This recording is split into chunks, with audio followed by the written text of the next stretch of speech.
Raiders of the Lost Ark is the namesake of our show, and undoubtedly one of the greatest films ever made in the history of cinema by one of the best directors to ever live, Steven Spielberg. Let's break down Indiana Jones's first big screen adventure. What's up, movie friends? Welcome back to Raiders of the Lost podcast, the ultimate film and TV podcast. And today, we're breaking down the namesake of the show, Raiders of the Lost Ark. It's been a long time coming. We did a trilogy episode all the way back in 2021, early 2021, when we were still pretty young and new and green at this. Little babies. Yeah, we were baby podcasters. We were little tiny little baby podcasters. You can take us up. But now it's like we should really dive into these epic films that we grew up loving, loved so much that obviously influenced our name, Raiders of the Lost podcast, in case you haven't known. And I think that, the Raiders of the Lost Ark, the first three films are so special. There's nothing like them. This is blockbuster, large-scale Hollywood filmmaking on the grandest scale. The quality, the artistry, the craftsmanship, everything about it just works. And it's funny, I've seen this film so many times, and I watched it last night just to prepare for the episode. And I was going to be taking notes the whole time, and I was just going to be analyzing this and that. I just watched it, and I completely forgot to even take notes. I forgot to think about it in a podcasting mindset. And there's something about this film. It's one of those movies that once it gets going, it's very easy to lose yourself in it and give yourself up to the 2 hour, 15 minutes of this film. And it's just a miraculous piece of filmmaking. I love it so much. I was just going to wing it, man. I did the same thing. I put it on and I didn't take any notes like I normally do if we do an episode and we're rewatching something that I haven't seen in a little while. I was like, you know what? I know this movie really well. Everyone knows Raiders of the Lost Ark, but what I'm going to do is I'm going to do research on the BTS, how it got developed, all the really cool, interesting facts that I learned that I never knew before. As someone who knew quite a lot about this movie, I even got surprised by a lot of the things that I discovered preparing for this episode. And this is going to be the first of the first three Indiana Jones movie episodes that we're going to be doing. We're going to do this one, obviously, today. We're going to do Temple of Doom next. And then next Wednesday, we're going to do The Last Crusade. We're going to put Wolfman on that Monday episode. We'll squeeze it in between. In a week from today. But we're going to do 3 Indiana Jones episodes in January 2025 because it's a dead month for movies in theaters. Not a ton of movies are coming out. Wolfman was the big release for us so far, and which was really exciting. We loved seeing that. But because it's a slow month, we're like, let's start the year off with a bang and talk about some of our favorite movies of all time and revisiting Raiders of the Lost Ark, which I watch twice a year, so it's not really revisiting. It's more of just saying hi to my usual bud. It's always incredible, and I can always never take my eyes off the screen. And Spielberg is such a genius with so many aspects of filmmaking, which we'll be analyzing like crazy today, whether it's just the storytelling in general or blocking scenes or using sets in really interesting, unique ways, using props in really unique ways, finding unique and phenomenal camera angles or camera movements that no other director would think of, or really utilizing an incredible crew and understanding the hierarchy of a film set, of a crew, of getting great writers like Lawrence Kasdan, who'd only written one screenplay, but he had bought it, Continental Divide. Spielberg had bought that script. It hadn't been produced yet, but he said, I'm going to get you to write Raiders of the Lost Ark for me and George Lucas. And just knowing how to put the right pieces together to get this massive, ambitious movie off the ground, get funding for it through Paramount, and then make one of the best movies ever made. Yeah, absolutely. So I'm going to ask you, is this number one on your Raiders of the Lost Ark franchise? Yeah, this is a top 10 favorite movie of mine. This is my number one Indiana Jones movie. Number one. Excellent. For sure. I go Raiders, and then Last Crusade, Temple of Doom, Crystal Skull, and that's it, right? That's all that's come out. Those are all the Indiana Jones films, right? Am I correct? Yeah. I can't. That's it. I can't think of any others. I mean, there's the Indiana Jones TV show, but and then the video game. Yeah, I can't think of any other films. All. Yeah, it's just 4, right? Yeah, that's it, man. And so, for another question for you. Well, what's your ranking? My ranking is Last Crusade, this film, Raiders of the Lost Ark, Temple, and then Crystal Skull, obviously. Yeah, pretty good. Yeah, and then that's all. The Indiana Jones TV show. Yeah, that's it. That's all that's come out. So another question. regarding Harrison Ford, Han Solo or Indiana Jones? Indiana Jones, always for me. Indy's my guy. I also go Indiana Jones. Yeah. And for me, it's really not even close. It's a better character. Yeah. I mean, they're very similar. They and are. That's the thing with this movie, Raiders of the Lost Ark. It's got a lot of similar plot points in style and mood and tone as Star Wars: A New Hope and Empire Strikes Back. I mean, we have characters sneaking around, impersonating specific guards. We have that same fun, campy tone. So a lot of Star Wars stuff is in Raiders of the Lost Ark, which makes sense because George Lucas helped with the story. Yeah. And he also did a lot of second unit directing on Raiders of the Lost Ark. But, Han Solo is a great character. Everyone loves him. He's not the lead. Indiana Jones is the lead of the movie. He's the name of the fucking film. It's fantastic. Plus, he's so cool. And I've always looked at Indy as Indiana Jones is just like Superman. And so if you think about it, Clark Kent is like Dr. Jones. Dr. Jones, he's kind of anxious and nervous, especially when he's giving his lectures in class. He often stutters and stumbles on words. He wears glasses. He looks like an absolute dork, although he's still insanely handsome. He dresses like a square. And he's very much like Clark Kent. And then if you look at the Indiana Jones character, the Tomb Raider, the archaeologist, the man who explores the earth, he's like Superman. He's confident. He's heroic. He's a fighter. He's fearless except for snakes. Otherwise, he's fearless. And he fights evil people, Nazis. And he's a womanizer. Women love him. And he loves women. And so I always think of Indiana Jones and Superman as honestly being very similar characters. Obviously, they do different things and have different motivations and things. But you can look at, Dr. Jones and Indiana very similarly to Clark Kent and Superman. Do you think Indiana Jones is a womanizer? I think I don't see him as a womanizer. I don't see him like I mean, James Bond. George Lucas wanted to make Indy a playboy. I will say, doesn't he sleep with every woman in the movies? That doesn't make him a womanizer. I mean, that's he gets laid in every film. He's a charming guy. Who wouldn't want to sleep with that guy? He's not a womanizer, though. I mean, he sleeps with... Yeah. He's not Bond. Yeah, I know. I wouldn't say he's Bond. Because they wanted to make him a playboy. They wanted to make him a womanizer. That's what George Lucas wanted for the character originally. Because I knew it was inspired by 007, but he really wanted to go very much. There's even deleted scenes in Raiders of the Lost Ark that were cut where there were more women in the movie. So the scene where his buddy comes and tells him that he got the mission from the government to go after the Ark. Sure. And we get inside. It's a great oneer for like a minute and a half inside Indy's living room. He lets his buddy in, and they're chatting. Indiana Jones is wearing a very sultry silk robe, right? Yeah, he looks. Yeah, he was just wearing what looks like you don't He looks see like it, Hugh but Hefner. He was wearing like a t-shirt and briefs, and then he threw the robe on to cover up. I'm pretty sure he's not wearing anything underneath.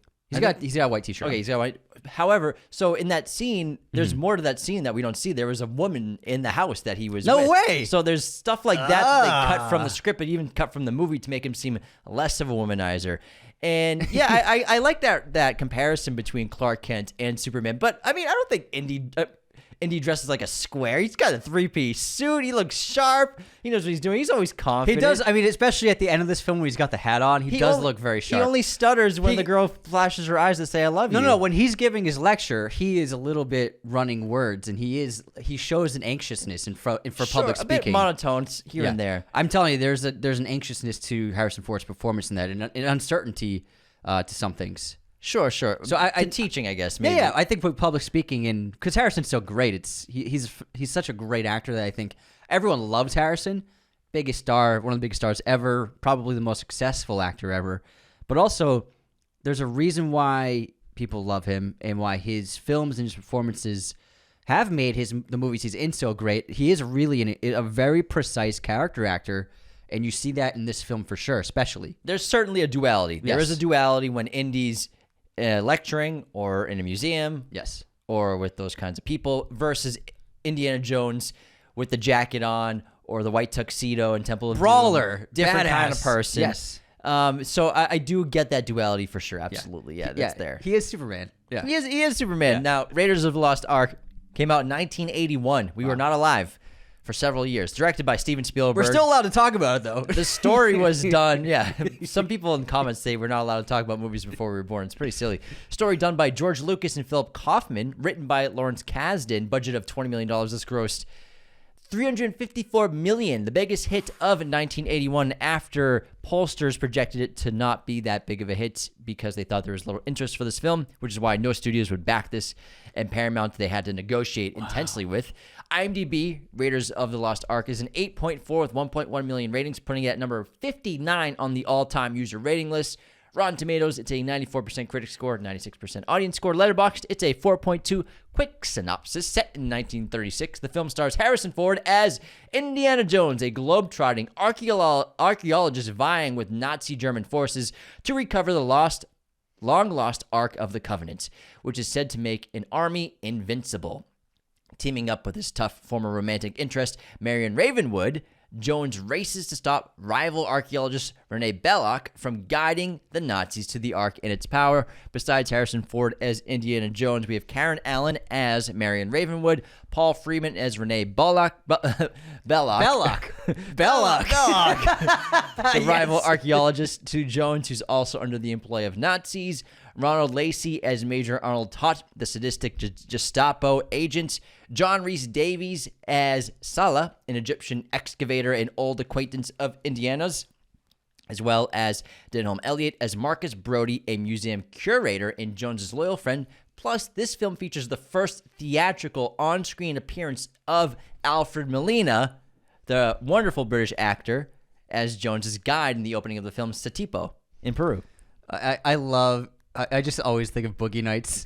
I love him in Boogie. I know everyone thinks of Doc Ock, but I always think of Boogie Nights with the mustache and the cocaine everywhere. He's so good. He's pretty fucking good. He's great in that scene. He's out of his mind. What in that movie. What a scene to just be in one scene in a movie. What's really cool about this connection with Lucas goes beyond just the writing, and George Lucas actually told Spielberg about his ideas for this story for this character while they were on vacation together. And that got the ball rolling. However, there's a production connection to this film and A New Hope. So they actually filmed not in Egypt, but in Tunisia. In Tunisia. Sorry, guys, I'm here. I was like, I don't need to read it. I got it. I remember. It's a North African country called Tunisia, and they use that in place of Egypt. George Lucas used the same location for Tatooine in A New Hope. A lot of the same areas were filmed for both films. So, for an example, the scene where Indy confronts the Nazis with a rocket launcher, threatening to blow up the Ark, that's actually one of the same valleys used in A New Hope. And the Tatooine set that still you can visit to this day is actually right by many of the locations they filmed this movie. So they have a lot of connections, not just with the writing. Yeah, they had to find a bunch of locations, and they want this. The script called for Egypt. Yeah. But I can't remember the name of the associate producer who was working on this movie. But he's like, all right, well, are we going to see the pyramids or the Sphinx? They're like, no, then we don't have to go to Egypt. That's just way too expensive. So they went to Tunisia. They actually filmed the city sequence there in a city called Little Cairo. But it looks just like an Egypt city would, when obviously where Salah lives and where the baskets and all the scenes, the explosion, the gunfight with the swordsman, that's all in Little Cairo and Tunisia, as well as, like they said, the Star Wars stuff, the Jawas sequence, Tatooine, that's all in Tunisia. However, it's scorchingly hot, and they were supposed to film for 6 weeks in Tunisia. Spielberg did it in 4.5 because they were like, we got to get out of here. It's too hot. I mean, he's the guy to do it because he does so many great short oneers, and he doesn't get that much coverage. He doesn't do too many different setups. He likes to really use wide lenses, and he's known for deep focus. So if in any Spielberg movie, what really makes him different even to this day is everything in his frames are in focus, and you got that from Kurosawa, mostly with wide angle lenses. He likes to tinker around 25, 35 length lenses. So, and you'll very rarely see an out of focus background in a shot in a Spielberg movie. And there's really one that I noticed, and that was after Indy thinks Marian is dead, and he's sitting at this little basket table, and he's drinking his drink, and the monkey's on him, and they do a slow pushing on him, and that's definitely a longer lens, like a 50, and it's like the first time I noticed a blurry background in this entire film. Spielberg loves deep focus so that everything is in focus. And speaking of the heat, like this movie, the more you watch it, the more you realize how sweaty it is. And Harrison Ford running around that village, Little Cairo, he's caked in sweat. It wasn't just because of the heat. He had dysentery during filming in that area. And so he was dealing with that while the heat running, doing the stunt sequences. So he went through hell for a little bit of this filming production. The entire cast and crew got sick and dysentery because they were there, Tunisia, for 4.5 weeks filming. And they, not only the Egyptian stuff, but also in the city, but also all the stuff with the Nazis, with the fight on the jets. All that stuff was in Tunisia. So they filmed a lot of stuff in 4.5 weeks. And the local food got over 200 crew and cast sick. However, Steven Spielberg was eating food out of cans and getting food shipped to him from England, whatever he brought with him as well. So he wasn't eating the local food. He's one of the only people that didn't get sick. And I mean, even John Rhys Davies, he got sick so many times. He said he's never been so ill. He said he had a fever of 105 while filming in Tunisia. Oh my God. And this is with a temperature over 120 degrees oftentimes on location. And stuntmen were consistently home in hotels sick from dysentery as well.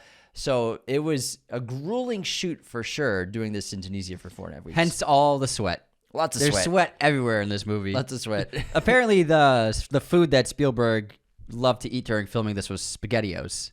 That's what I read. He was eating SpaghettiOs the whole time. That's pretty great. And so there's something about... So I love Temple of Doom, and I have a soft spot for Crystal Skull. I do. It gets better with me with age. Shoot me. Go ahead, shoot Some me. stuff about it, you know, you're I- like, I enjoyed the movie. Yeah, it's I a enjoyed good the time. movie. Harrison still has it. Yeah, I wonder if they'll make another one after Kingdom of Crystal Skull. We'll see. We'll see if there'll be a fifth Indiana Jones film. But there's just something about indie versus Nazis that just feels right, works. And I love Temple of Doom, and I love that little story, and it's this a little bubble, and it's so much different. But there's just something about, you know, indie going up against like the biggest evil in contemporary civilization, the Nazi regime. And the idea, and I think that adds so many stakes, so much great stakes to it, where it's like, if they get a hold of this power, if they get the cup of Christ, if they get the Lost Ark of the Ark of the Covenant, imagine what would happen.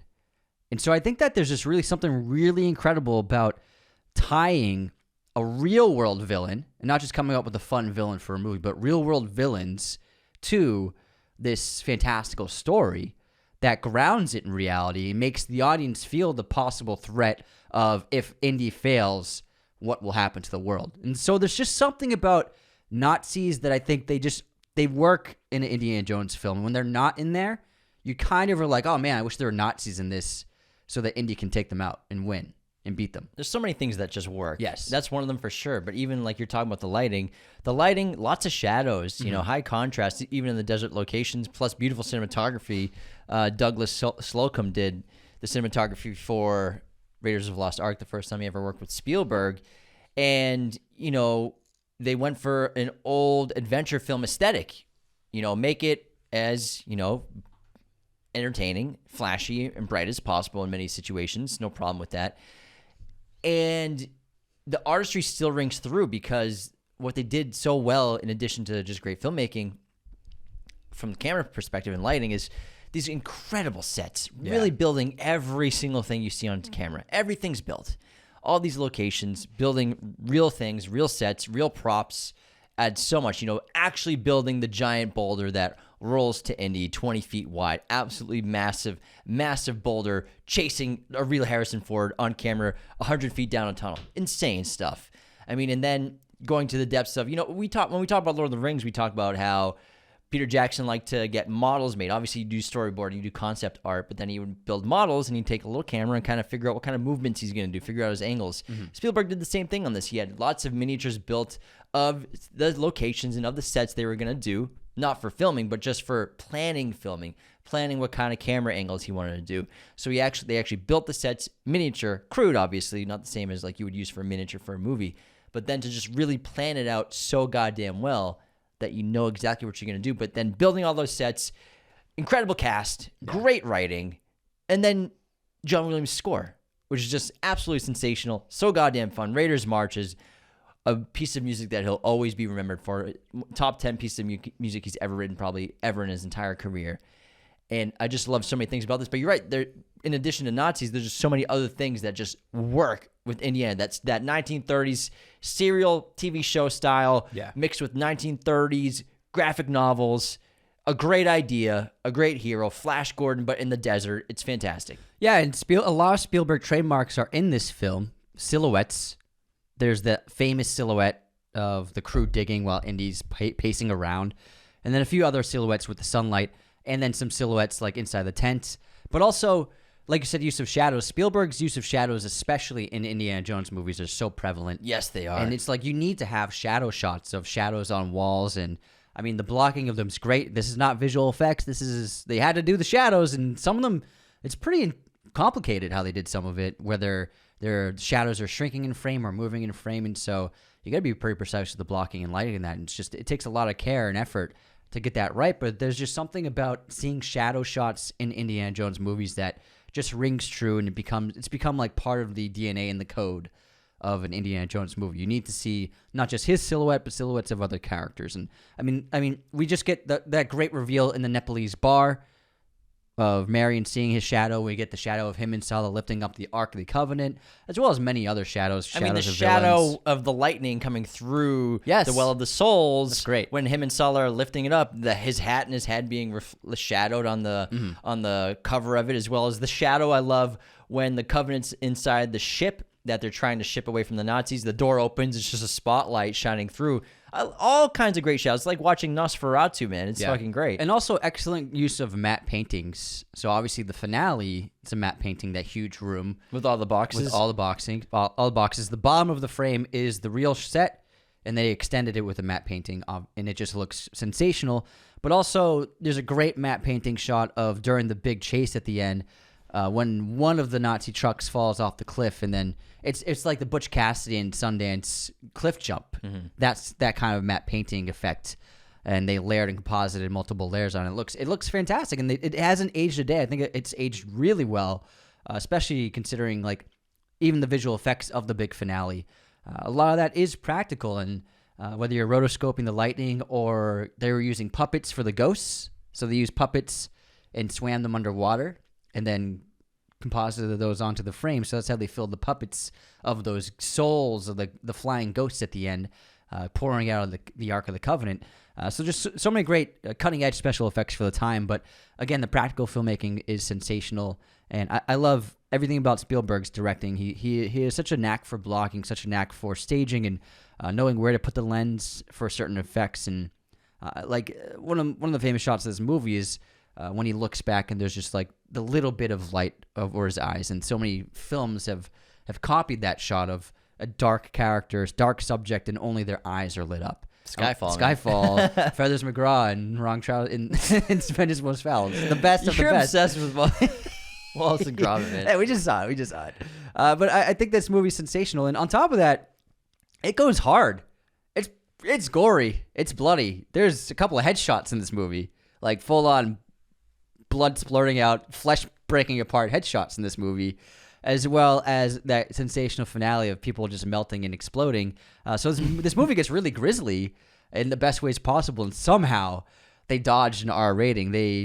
So they originally had an R rating, but the finale, one shot got them the R rating from the MPAA, and it was Belloc exploding, his head exploding.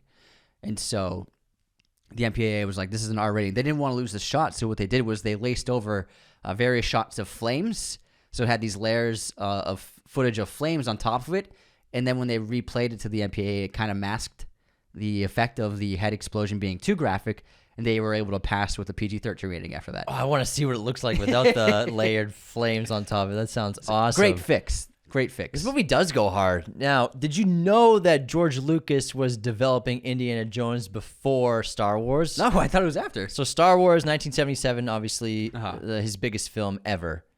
And before that, he made American Graffiti in 1973. And George Lucas, after American Graffiti, he wanted to do this movie. And THX 1138 okay, yeah. was after American Graffiti. Gotcha, thanks. And so he wanted to do this movie, Raiders of the Lost Ark. It was originally called Indiana Smith. Oh, it's terrible. Indiana Smith, right?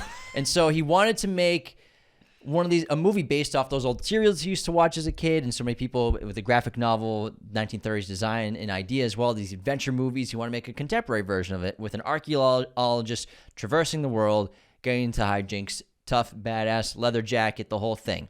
He wanted to do that. and then he also had the idea for Star Wars. And so he had to basically pursue one or the other.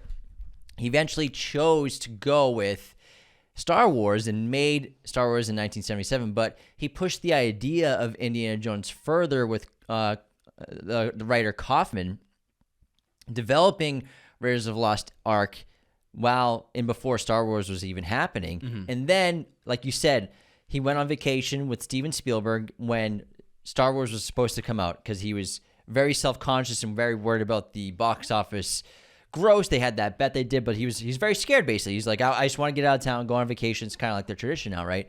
And so they go to Hawaii, I think it was, and they're talking about the projects, and they find out, oh, Star Wars is a huge hit. And he's like, breathes a sigh of relief. George Lucas can relax. Star Wars is a massive hit, biggest movie of the year in 1977. And so him and Spielberg start talking about what projects they want to do next. And Spielberg is like, you know what? I've always wanted to do a James Bond film.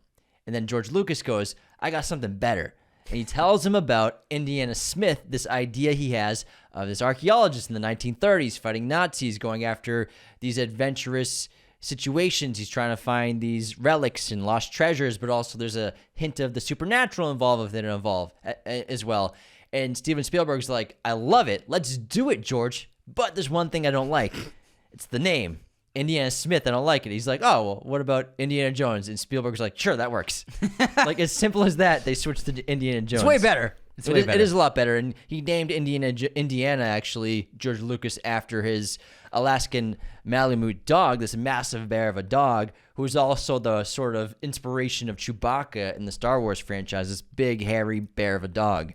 Well, it's interesting that he was inspired by that dog because the inspiration of Indy, he is much more.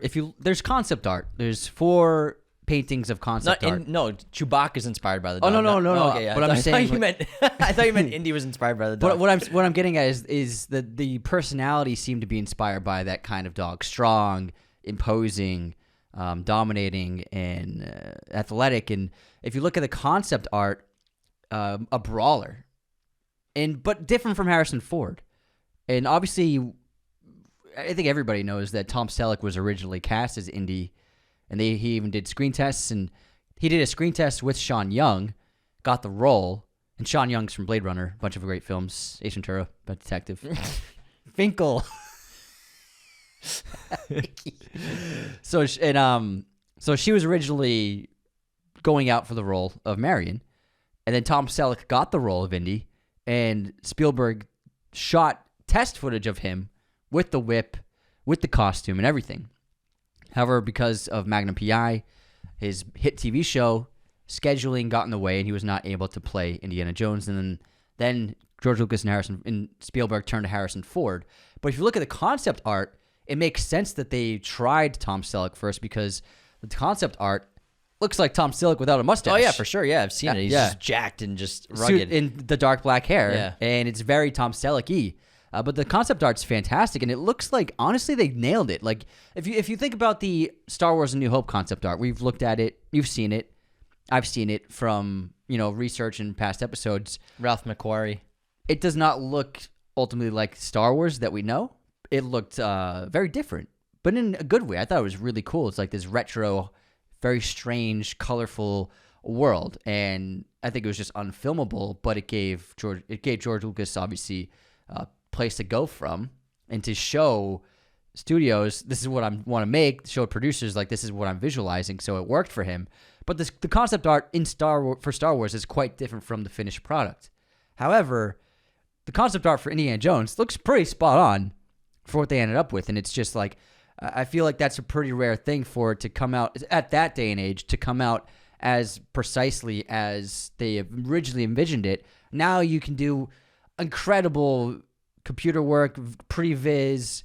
I mean, you can really build a movie before you even get to set nowadays. But back then, all they had at their disposal was, a paper and art supplies, and let's try and make a vision for this movie and go from there. So I thought it's really impressive that they pulled off a film that looks so much like their original concept vision.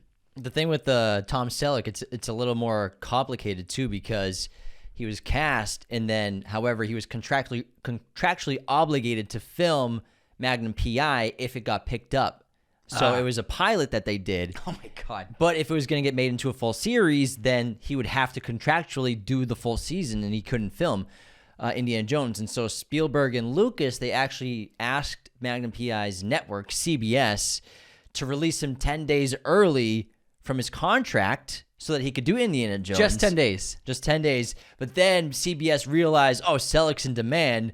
Let's just greenlight the full season of Magnum PI, which then forced him to drop out of Indiana Jones completely, leaving that production leaving Indiana Jones with no lead actor for a few weeks before filming. But then Harrison Ford was always in the mix, but he was never Spielberg's favorite at the time. But then obviously you film it and you realize that Harrison Ford is Indiana Jones. He's perfect.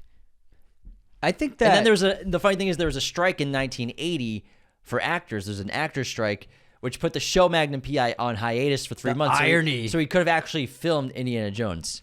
Oh my God. The fucking irony. I think that. I'm sorry. Oh, no, go ahead. A bunch of other actors were considered: Bill Murray, Nick Nolte, Steve Martin, Chevy Chase, Karen Allen. She read with Tim Matheson. She also read with a few other people. John Shea was involved. Sam Elliott, David Hasselhoff, Jack Nicholson, Jeff Bridges. A bunch of big actors were big now. Were being considered for the role of Indiana Jones. Not all of them read. But Karen Allen eventually became the favorite for Marian after a few screen tests. Harrison Ford he really is perfect for the role. It all worked out for everyone. I mean, Tom Selleck was the most successful actor of the 80s probably in TV. Oh, for sure. And everyone loved him. Fame and fortune in a decade. So it worked out for him. Magnum PI became the biggest show of that decade, I believe. But Harrison Ford, he perfectly embodies everything you want from Indy. And I've seen both the test footage with Tom Selleck and Sean Young, and I've seen the footage he'd shot by himself with Spielberg, and he's good, but it just doesn't quite feel right entirely. Yeah, but those scripts are different. Yeah, and they're on the stage with one location. I get it. Yeah. It doesn't look great. He doesn't have the specific type of charm that Harrison brought to Indiana Jones. Because Indy's. I love how we always think of Indiana Jones as this unstoppable force, this great hero. He's amazing. He gets everything right. When really Indy gets a lot wrong. He's often in over his head, and often which leads to a lot of dangerous situations for him, but also very comical situations. And I think that Harrison is able to do that physical comedy, that naive comedy that I can do anything, but then I'm in over my head in every situation, just trying to figure my way out of it. Whereas Tom Selleck, he probably can't do that as well because he's just a confident guy, if that makes sense, that you may be less believable for him to be that comedic tone. Well, because the Indy franchise has slapstick in it, and it has this light tone to it and this lightheartedness, and Harrison really perfectly performs that because... So Harrison has this really incredible knack for performing both stunt and fight sequences with incredible acting. So he's great with acting fear really well, I think, as well as playing the comedy and the struggle and pain when you're in a fight. He sells everything. He sells every hit. He sells every mess up. And then he sells the comedy too. And then on top of that, he's just a great actor in the scenes that don't require action. And I think that you see that in a lot of his films, like in Blade Runner when he's hanging from the rooftop. He just sells the fear really well. And a lot of big Hollywood actors, even if they're really good at it, they don't hit everything perfectly, and sometimes they just don't have the acting chops to really match that level that you want from the performance in certain moments. Harrison's always had that, and when he's in a fight, you feel like he's in danger. He's not like an actor who they're in a brawl and they're just always like, oh yeah, fighting. He looks like he's like, oh fuck, the whole time. He's like, he's Indy, he wins fights, but he loses fights and he gets his butt whooped sometimes. And he looks like you said, in over his head. Like in the Nepal bar fight, he looks like he's just like trying to get out of there alive. But Harrison sells that with his performance so well. You feel the fear. You feel like how outmatched he is. He's not a movie hero where they can take everyone out no problem and without batting an eye. Like he looks like he's really struggling in every moment. And then finding the leading lady of Indiana Jones, just as important as finding the leading lady in a James Bond movie. You know, we need someone incredible. Karen Allen became the favorite for Marian after a couple screen tests. So I learned doing research for this episode, I don't know if he still does it this way, but the way Spielberg does his actor interviews and auditions basically in person, at first it's like an interview, but he does it at George Lucas's company kitchen. I think it's Lucasfilm's kitchen. And he has a couple of crew there, like costume designer, maybe production designer, stuff like that. And they're all just cooking food and making dinner, making bread, and chatting. And that's how he does it. He does it to break down any nerves that actors are feeling, to relax them in a situation. It's just the way he does his interviews with new actors. And he did that with Karen, and then she did a couple screen tests. First, she screen tested with Tim Matheson doing the bar scene. And then she did another screen test with John Shea because they asked her to stay for another day to do it. And then she became the favorite for the role. And Karen Allen is just incredible as Marian. She's so charismatic, arguably more charismatic than Indiana Jones in much of the film. Every time she's on screen, she's just lighting it up. She's got that terrific smile. She's, yes, at times a damsel in distress, but also, she's got a lot of initiative. She's very resourceful. Stuff like the frying pan sequence or doing drinking contests. It shows that she's a resourceful person. She doesn't need to be saved constantly. And so, that whole every female character is a damsel in distress. It's like, we've had great female characters that aren't damsels in distress. Movies 50 years ago, the biggest movie of 1981, features an incredible female character holding her own. Of course, she gets kidnapped a couple times, and she's the classic cliches of the woman chained up with a white dress, King Kong, all kinds of movies. But at the end of the day, Marian is a very strong character. Karen Allen brings so much to the role, and I couldn't picture anyone else doing it. And I wouldn't even call her a damsel, really. She's got a lot of masculine traits in this film. She speaks with her while chewing all the time. She's tough. She's brawny. She's got this really great confidence and self-assuredness. And like you said, the drinking game, she's out drinking what looks to be like a 300-pound Nepalese man who looks like he's been drinking since he was 4 years old. And again, resourcefulness. She'll get into a fight, no problem. The way she smacks talks people. I think that she has a lot of great agency in this film, even though, like you said, she does become kidnapped and gagged. Yes. But I do think that it was still an improvement on that archetype of a character. Absolutely. I mean, they made her so different from what came before, especially from the 70s, and still a lot of what we saw in the 80s. So I think that Karen Allen as Marian is a great character, and I was really happy in Crystal Skull to have her back.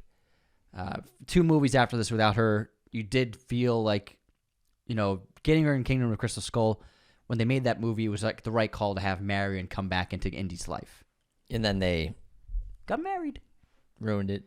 Oh, I don't even want to talk. Wait, how did they ruin it? Did they do something? Oh, yeah, they didn't make a 5th movie. Was it like a graphic novel or something? So the budget of Raiders was $20 million, right? Yes. And Lucas wanted to fund Raiders of the Lost Ark himself. And I think that he didn't have those funds yet. And Spielberg hadn't made Jurassic Park yet, so he didn't have the funds to do it himself yet. He wasn't a billionaire. They weren't billionaires yet. So they needed a studio to fund the project. They needed $20 million in 1980. It's a lot of money. And every studio rejected. Wow. Because they were giving studios a kind of, not a crappy deal, but they're basically saying they wanted studios to provide the budget, but the studios would have no creative input and allow them to retain control of all the licensing rights and any sequels. Okay, so every studio was like, "That's a terrible deal. I'm not doing that." I get Understandable. Yeah. You know what I mean? They weren't who they were yet. I mean, he had just made Star Wars, and Spielberg hadn't made that many movies yet. He made Jaws, but I mean, he still was pretty young. I think he made Star Wars and Empire before this. Okay, yeah. So he made Empire was 1980, right? Was it 1980? I thought it was a little later. I thought it was 82. Let me double check. Anyways. 1980. Okay, 1980. So he had made Empires as well. Now, they were like, fuck you. But they were also hesitant because Spielberg's directing, right? And he had obviously delivered successful films, Jaws and others. But he had just done 1941, which was both over budget, over schedule, and a critical and box office failure. However, Lucas refused to do the project without Spielberg. And then they offered the project again to Paramount Pictures. President Michael Eisner compromised with George Lucas. He accepted the deal to fund Raiders of Lost Ark in exchange for exclusive rights to any sequels and severe penalties for exceeding the schedule or budget. He wanted guarantees that, you're going to stay on budget, you're going to stay on schedule. Lucas reportedly negotiated a salary between $1 and $4 million plus a share of gross profits, though a separate report stated he received only net profits. Spielberg received up to $1.5 million as director and share of the gross profits. And Lucas was on set often for the movie, not every sequence, but because he's also developing other projects and doing his own thing, but he was oftentimes on set for Raiders of the Lost Ark. I mean, Temple of Doom, he was basically kind of a co-director in a lot of ways. But he was shooting a lot. He was in the second unit director. Michael Moore was on Raiders of the Lost Ark. But he was the second unit for Lucas in his other films. But he was doing, George Lucas was doing a lot of second camera operating. He'd that's cool. He'd have a camera, be like, hey, Steven, this shot looks good over here. Yeah, George, go, do it. Not bad. Basically, that's what it was. They were kind of running and gunning. Be camera up. Yeah, George Lucas. But Michael Moore is an incredible filmmaker and part of this team and crew. A name. So many movies are made by so many. Every movie is made by so many people. So many great, talented people, crew members that know what they're doing, very experienced. Michael Moore was second unit director on Raiders of Lost Ark, like I said, on other Lucas films. And he did the entire car sequence, the car chase sequence in the second, third act of the film. He did that whole thing. He obviously had the storyboards and the plan. Him and Spielberg had planned out very attentively, very detailed. But Michael Moore directed that entire chase sequence. Spielberg did a lot of the close-ups and a lot of the inserts, but that's Michael Moore directing that whole scene, which is phenomenal. The whole I'm talking about when Indy's going on top of the truck and that big fight, that 15-minute fight. Starts on horse. And that's all Michael Moore. That whole sequence was second unit direction. That's so hence Michael Moore overseeing that. And they did it so smartly because if you watch that scene and look at the blocking. And I got to give credit to Ron Howard, who I watched this clip. He broke it down, and he's absolutely right. Harrison Ford's not in much of that sequence. I think there's like 3 shots. So Harrison Ford riding the horses, you see 2 shots of him. It's when he first gets on the horse near the digging site, and great camera pan, and then it tilts, it tracks up with the crane, and he rides off after the caravan. And then there's another shot when Indy rides to the cliffside and he sees the caravan down below. And then, but other than that, all the shots before that were a stunt double riding the horse because he's they're booking on that horse. Yeah, he's cruising. You can tell when it's not. When it's not Harrison. And then they just got a low angle close up of Harrison on the horse, which they could have shot anywhere. It's just a blue sky overhead, him and a horse. They could have shot that on fucking soundstage at Paramount. It doesn't matter. That's probably what they did. They probably did. They're probably like, oh, we need Harrison right there. So they could have done that anywhere. And then for the entire sequence, Harrison's in some of the stunt work. There is one shot where he is obviously on the grill of the car. Yeah. And then there's a shot where he's in front of the wheel for one shot. And also dragging on the rope. Exactly, yeah, dragging the rope. There's one shot of him doing that. Otherwise, he's only inside the truck fighting the other soldiers. And that's all of his coverage for that entire 15-minute sequence. And there's a whole lot of Indy in that sequence, and most of it's not Harrison Ford. So Spielberg only shot the stuff with Harrison in it, obviously because you want to make sure the acting's right and to make sure that Harrison's doing exactly what you want on the close-ups. And they're not even close-ups; they're still like mediums because he never really does close-ups in any of this sequence at all. And then second unit handles everything else. And it's seamless. And there's a great double. That double looks so much like Harrison. There's a shot where he's in front of the wheel, like a wider one. And it's like, I was like watching it last night. I was like, it's not Harrison, but it looks so much like him. Like they're his double. I don't know his name, but he was perfect for casting as a double for Harrison Ford. But the whole sequence, obviously Spielberg planned it out, plotted it out. Did the shot list and storyboarded it, so they went by his direction. And obviously, he's looking at the dailies for sure.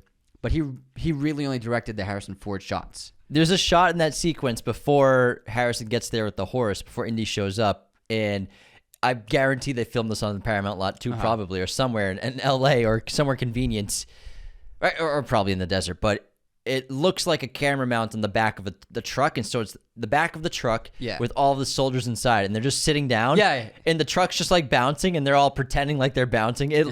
100%. There's no way that truck was moving. It was just a static camera, I bet. And they're just like people. I think are pushing the sides of the truck, and all the extras are just like bobbing left and right, up and down. And also, And you wouldn't tell. yeah, in that sequence, I mean, the trucks aren't driving that fast. Sometimes driving pretty slow. They're pretty slow sometimes, but it's really the sound design and the music.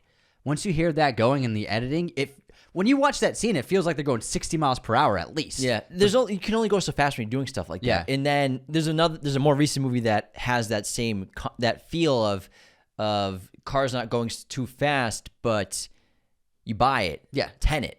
Yes. Tenet, Yeah. when they're On doing the the exchange freeway. of the two cars, they're not going that fast. But when you're watching that movie, the score, the stakes, the situation, I'm like, oh, they're going like 80 miles per hour, it feels like. But also the framing, and they did it in Tenet. There's a lot of lower angle shots with a wider lens, and it's in a ton of this film where they shot it, a lot of shots low to the ground, wide lens, and it makes the ground look like it's passing by the frame faster with the wide lens when you get lower. And so that adds speed visually. However, it's not going as fast as it looks. But camera tricks, certain lenses in framing help so much to add speed to what we're looking at and make it feel like they're going 60 miles per hour when they're probably going 10, 15 tops. I think they were going like 4. And Sometimes truck scenes. there are some shots where you can see the tires I rotating. can see the brand of You're the like, I tire. can run faster than that, but it looks great. Did you know that Harrison Ford got run over by a plane in this movie? Sounds like something that would happen to him. So- and then he walked. Then he got up and walked and acted right after that. Basically, Tom Cruise style. The big fight towards the third act of the movie where Marian gets stuck inside the cockpit, on top of the jet. The mustache he fights guy? the guy. Yeah, and then he fights the big brawler, the big boxer. So that's an awesome spectacle. Great sequence. This whole sequence was also improvised. They didn't really have it planned out. They were just shooting, and they came up with 70 different shots. But that was all made up on the spot. That whole sequence of on the jet, fighting, the cockpit, the trail of gasoline, they didn't have a plan. They just went and did it, which is incredible. Yeah. But the plane's rotating slowly. Marian accidentally knocks the guy out, the guy in the cockpit who actually was Frank Marshall, the producer of the movie. All the stunt guys were sick with dysentery, and they needed an extra to be the character inside the cockpit. And so Spielberg was like, "Hey, go put on a costume. Let's do this." Frankie. Hey, Frank, go costume Get up. over there. He had to do 3 days inside the cockpit in 130-degree temperature. And Well, he's a billionaire now. so that's Frank Marshall, the producer of the film, which is pretty great. And obviously the jet's slowly spinning because that character is leaned on top of the gears and the controls of the plane. It's awesome aesthetic. Mm-hmm. It's a great idea. Spielberg has so many great ideas, which we'll talk about more in this episode, to just bring more to every scene that he does in this spinning jet. As if it wasn't stakes enough with turbines spinning and then a giant jet and then Nazis everywhere. Let's rotate the goddamn thing as well.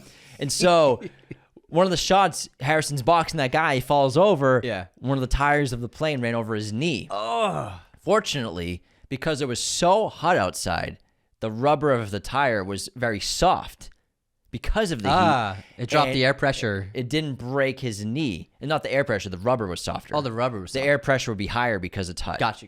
Hot air molecules. Tom Brady. Yeah. Hot molecules are further away. Cold air, it's tighter. Okay, nerd. I'm just letting you know. That's why your tires reduce in pressure in cold temperatures.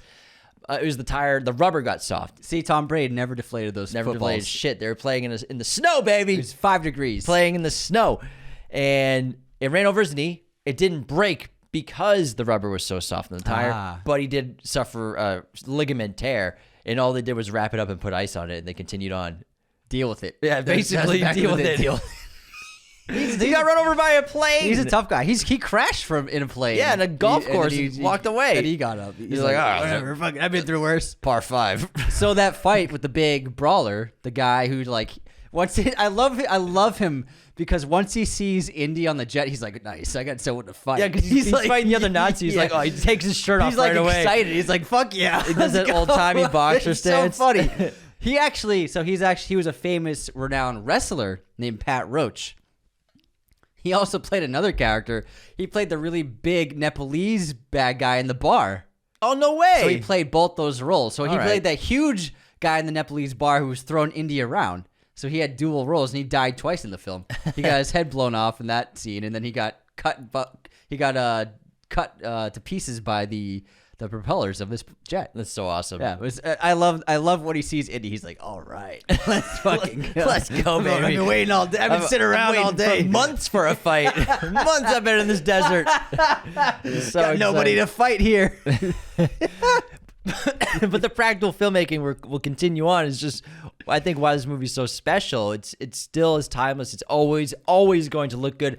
I watched it 4K Ultra with our physical media that we got as a gift. Oh yeah, fucking looked incredible, man. It looked great, fantastic. Great. But I mean, more practical filmmaking stuff that I love are the snakes. The snakes were all real in this movie. You know, the Well of the Souls, this great sequence where they find the Ark of the Covenant after the gold room, the map room. Yes. And him and Salah go down there and they get it. And there's snakes everywhere. Why is the floor moving? So they went to go shoot the scene, right? They built the set. Mm-hmm. They had 2,000 snakes were brought in. They had a snake expert, a snake wrangler who brought 2,000 snakes.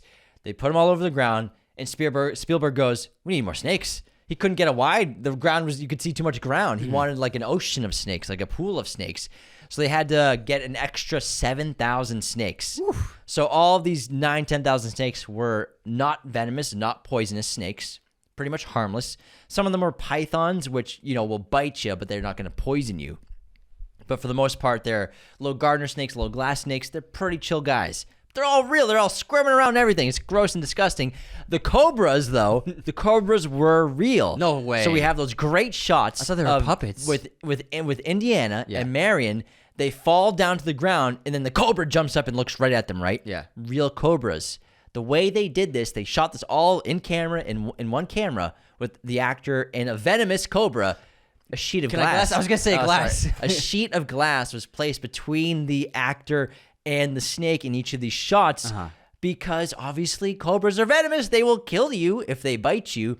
But if you look closely on the shot of when Indiana Jones falls to the ground in the snake pit, looks up, and the cobra looks up and he freezes, you can just see little pieces and specks of dust and a teeny tiny bit of glare from the very thin sheet of glass between them. Same thing with Karen Allen as Marian when she does hers. That's awesome. And it was, you know, it was a little hairy situation. You have a tank full of snakes and cobras, basically, and one of them even shot venom out of its mouth against the glass, so they all knew, like, this is kind of an intense situation. Dangerous. And the assistant director of the film, I can't remember his name, he actually got bit by a python, which, again, not venomous, but he knew exactly what to do. What he did was he had one of the crew members, hey, grab the end of the tail and just shake it real hard, and it'll release him, and it released him. No panic or anything. No panic. Yeah, he knew exactly what to do. So, I bet he was a tough motherfucker. And so George Deal with it. Freaking 80s, man. 70s and 80s. And George Lucas was not on set for the snake stuff because he didn't want to be. He's like, this is one of the reasons why I didn't want to direct this movie, is because I didn't want to spend a week on the ground with 7,000 snakes. That sounds like fun to me. That's so sounds cool. great. I will fact check you a little bit. Okay, fact check. A little fact check. On what? Some of the snakes were actually legless lizards. Oh, whoa. Yes, All right. legless lizards. That's interesting. So they weren't all snakes, Okay, but most there of them were were. 10,000 of them, whatever they were. There's thousands of snakes, you're right. But, just in case someone out there goes after you for that. There were big worms, man. 1,000 were worms. They're all Shia-Ludes. And even though Indiana Jones is terrified of snakes, Harrison Ford not afraid of snakes. So, now we're on the Well of the Souls. Do you think the Ark of the Covenant is real? Oh, okay. So the Ark of the Covenant, which is the main supernatural artifact in this movie. Well, not supernatural. Do you think it's real? No, I'm talking about the film. Yeah. Yeah. Do I think the Ark of the Covenant is real? I mean, tough to say. I would say if it was real, I think it's just either been destroyed or lost forever. And I think that it was real at a time, but I think it's probably been destroyed. So you think it was real and it was destroyed. lost in time? Either lost or destroyed. Mm-hmm. Obviously, it's lost, but I think it was probably destroyed. Did you hear about the theory that it's in Ethiopia? No. There's this theory that it's actually secretly hidden in a church in Ethiopia, and it's guarded by monks. Why doesn't someone go find that church? People have gone. People know the church. They just have never been able to find anything, and it's guarded by people as well. What are they? Apparently, many of the monks who have stayed there and that lived there have suffered cataracts as well as cancer. Many people believe and speculate from radiation poisoning because speculation says that the Ark of the Covenant is underneath the church. I wonder. That'd be pretty cool. Yeah, that'd be pretty cool.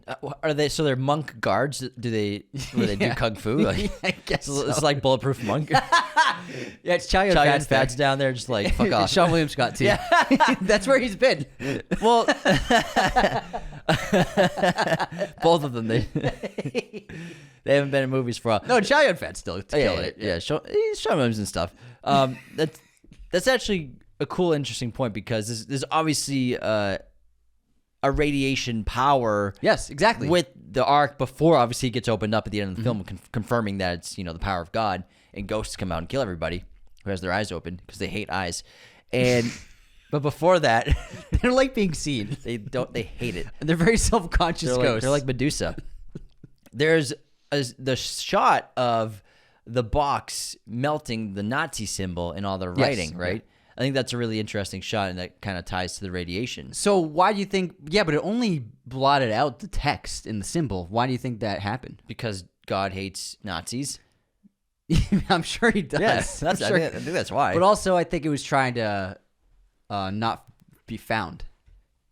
Oh no, that's interesting. I always said it was trying not to be found again. I thought it was just because Nazis suck. Yeah, I hate Nazis. Like God's just like, fuck these guys. I remember as a kid. I don't want this symbol on my box. I swear to God, I remember as a kid that was like the scariest part of the film for me.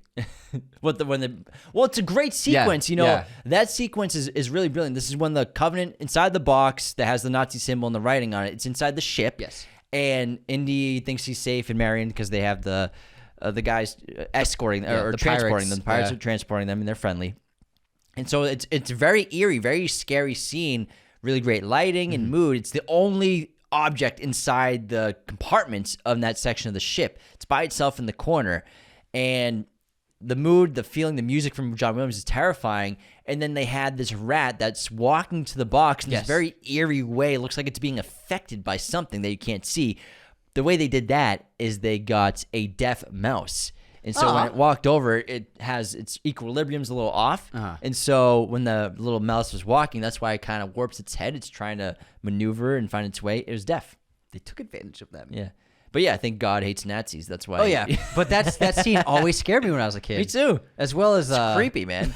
Speaking of Well of the Souls, when Marian gets stuck inside all the skeletons. Oh my God, yeah, that's terrifying. And they added the screams. It's like it's a minute long of her getting hugged by skeletons. So many bodies. The overhead shot looks like zombies are attacking her. It's so funny. The sound effects are great. Well, Karen Allen's so funny in this movie. Yeah, and I think that's why what I meant. She's so charming. She's hysterical.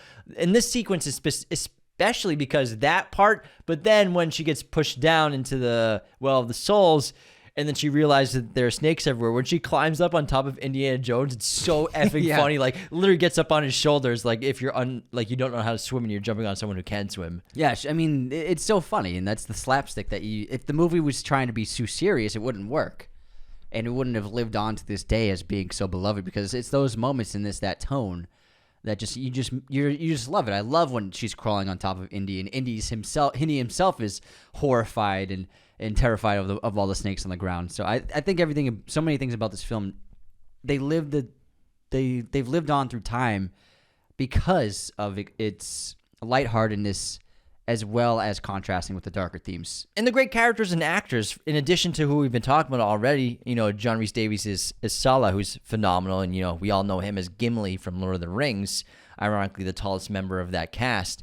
We have Paul Freeman as Belloc. Belloc, great British actor who got cast by Spielberg, and then before, filming had started, they're in pre-production still, Spielberg realized, I didn't know if he could do a French accent or not. So he calls up Paul Freeman's agent. He's like, hey, does Paul know how to do a French accent? And his agent's like, yeah, sure. And so they flew Paul Freeman to Spielberg. And the story is basically Paul Freeman walks into Spielberg's office, and Spielberg goes, hey, can you do a French accent? And then Freeman just speaks in French and does a couple, of course I can do a French accent. Oui, monsieur. And Spielberg's like, okay, cool, thanks. And that's it. He's like, all right, you got the part still, which is pretty hysterical. But I think Paul Freeman brings a great quality to Belloc. He's a foe that you think can counter Indiana Jones in his intellect, his ambition. He's just a complete opposite, and he'll work for despicable people to get his means. I think Spielberg has like a thing for Frenchmen being like articulate, intelligent people in his films. It's kind of a trope. It's a trope. Francois Truffaut is the scientist in Close Encounters of the Third Kind. Yeah, sure. I think it's probably a trope for American movies. You have scientists or intellectuals from different countries, and France is a very articulate country of high society and class. Belloc. Belloc. Belloc. So Paul Freeman's great. Also great chemistry with Karen Allen as they're back and forths. Pseudo kind of protecting her for his own selfish desires, but does protect her to an extent here and there. Ronald Lacey is Todd, the Gestapo creepy guy. He's awesome in this movie. Now, Ronald Lacey actually had quit acting. He was an actor, worked as an actor for many years, but he had never made it, and he gave up acting. He was an agent for 3 or 4 months. He was an agent for actors, and then he got cast in Indiana Jones in Raiders of the Lost Ark, which brought his career really to life. And he's great in this role as Todd. He's very creepy, funny as well. I mean, one of the funniest moments in this movie, one of them is the coat hanger sequence where he walks into the tent with Belloc and Marian, and he pulls out that metal thing and he makes it straight. And then the music's like, oh my God, what is it? And Marian and Belloc like, oh my God, what is that kind of tool? Is he going to torture her? And he turns it into a coat hanger. It's so funny. That's actually a bit that Spielberg tried to do in 1941. And so he did it in 1941. It didn't really work that well, but then he tried that same bit with the coat hanger in Raiders of the Lost Ark, and it just kills. He's a great villain. He's just got this creepiness to him, and he's someone who seems to he's like he gets so much enjoyment out of what's happening and enjoyment out of torturing, and he's someone who like loves his job. Like he really loves his job. He really enjoys You can see it. It's like love what you do. He's like always smiling. Yeah, and you never work a day in your life. Pursue your passions in life. If you love being a Nazi, you never work a day. It's insane, and I think he's like this. It's just one role. I've never seen him in anything else, and it's just like he's perfect in the film.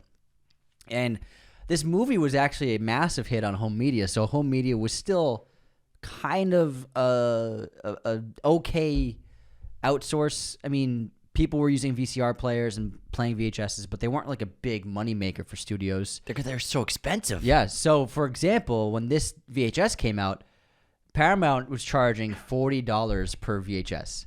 $40? In 1983. I wonder what that conversion rate is. Let me see. That's got to be like $120 or something in today's dollars. Something like that. 2 years after the film's released, that's when it comes out. That's crazy. You had to wait a long time. So they were actually lower priced. So other studios... About $150.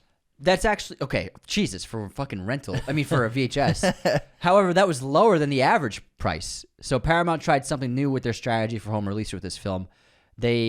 They made 500,000 units and dropped the price down to $40 per VHS, and ended up being a huge hit. And they made a ton of money in revenue. It became the highest selling VHS of its time, to no surprise. There's also a big collaboration with McDonald's, which helped market the video cassettes. And there was a deal they went on in 1991, I think, for the release of the third film. The prices dropped precipitously to $6 per VHS, but they did a special promotion deal with McDonald's. 10 million cassettes had been sold by 1990, and then by 2000, this is when the film series was always Indiana Jones in Temple of Doom and Indiana Jones Last Crusade. So then for home releases, rebrand? They rebranded it in 2000 for whenever they released Raiders of the Lost Ark. It's now called Indiana Jones and Raiders of the Lost Ark. So that happened in 2000. Yeah, I still call it Raiders of the Lost Ark only. Yeah, me too. And then in 2003... Obviously, they did the same thing with Star Wars movies. Yeah. In 2003, DVD had come out, and they made a box set of the first 3 films, which became the highest-selling DVD box set ever. So, I mean, it's just become such a huge, lucrative franchise. It had Blu-ray release in 2012, but then the 4K Ultra HD came out in 2021 for the 40th anniversary, which I totally forgot. Paramount sent us. Yeah, we got as a gift from Paramount. Remember they sent us the bullwhip and the hat? Yeah, it was great. Made like a little Indiana Jones short film. It was very cute. We were like so happy. We were like, oh my God, the studio sent us something. We were such baby podcasters. Now it's like, if you don't invite us to a carpet, you're nothing to us. Pay us, bitch. No, just kidding. We're very grateful. Very grateful. Just kidding. We love you guys. but it was really cool to see that. And then It looks great. You watched it last night, and I watched the 4K Ultra HD. Oh my god, It looks so good. great. It looks phenomenal. The sound also, the sound is also improved too. Mm-hmm. Everything about the film and the physical media is better, and it looks sensational on that disc, and I really loved it. Yeah, I mean, speaking of recent packages, I mean, I love to see what studios send. We got a package for Severance. People thought that we worked for Apple, I think, because you posted, here's our Severance package from Apple. So people thought, people thought we got fired from Apple. So they sent us a package for the show Severance season 2, and it had our faces on balloons that we inflated. It was really cute. People thought we worked for Apple. The way you worded, it's like, here's our Severance package from Apple. Oh, Get it? Oh, Like we got fired, but we got severance. But I also wrote, can't wait for season 2 to come out. So I don't. Super funny. But there's still so much Indiana Jones to talk about. And we didn't even get into the plot yet. There's still some more BTS and secret stuff I want to talk about. But before we continue, let's run to our intermission, and then we'll come back. Yes. All right. Now, before we continue, the best way to support the show, as you know, is to become a patron at patreon.com/Raiders of the Lost Podcast. Now, why would you want to do this? Because you get all kinds of awesome perks, like access to weekly bonus episodes of the show. We just did the Zone of Interest the other day. That's a great one that you're not going to want to miss.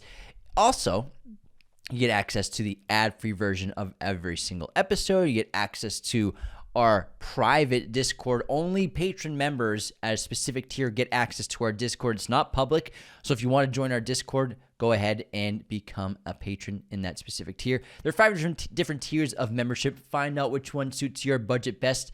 But for as little as $10 for an annual membership, you can be a member of our Patreon. Another great way to support our show is to become, we already said that, to leave those 5-star ratings and reviews on Spotify and Apple. No, we do not do pre-recorded ad reads. We do them live on the show, and this kind of stuff happens all the time. So those 5-star ratings and reviews, I know every podcast says, leave those ratings, leave those reviews, because they're very helpful. They help us get seen by new people. They build reputability for the show, as well as they help us chart higher and higher every single month on podcast platforms. They're essential to our performance on social media apps as well. So subscribe on YouTube, 5 stars on Apple, 5 stars on Spotify. I'll read a written Apple review out in just a minute because they're my favorite things every single week to do is to read those reviews. Another great way to support the show. You are hugging yourself. It's because so I feel so grateful for all the people who leave reviews. It looks like you're cold. My hands are cold. They're always cold. I'm always typing. The final great way to support the show, just share us. Word of mouth is the best way for a podcast to grow. So anyone you know or anyone in your life that loves movies, TV, needs a new podcast to listen to at the gym, road trips, long driving to work, send them Raiders of the Lost Podcast. Of course, this episode is sponsored by our great friends at movieposters.com. Use our promo code there, Raiders10, right now to get yourself 10% off your order today. They have a huge selection of pretty much every film and TV show imaginable in their poster library, as well as all sorts of sizes, framing, and even backlighting for all of your poster needs. They have the entire Indiana Jones series, of course, from your favorite indie film to your favorite Hollywood classic, international films. They have alternate posters, original posters, collectibles, lobby cards, everything you can imagine as a fan and lover of film.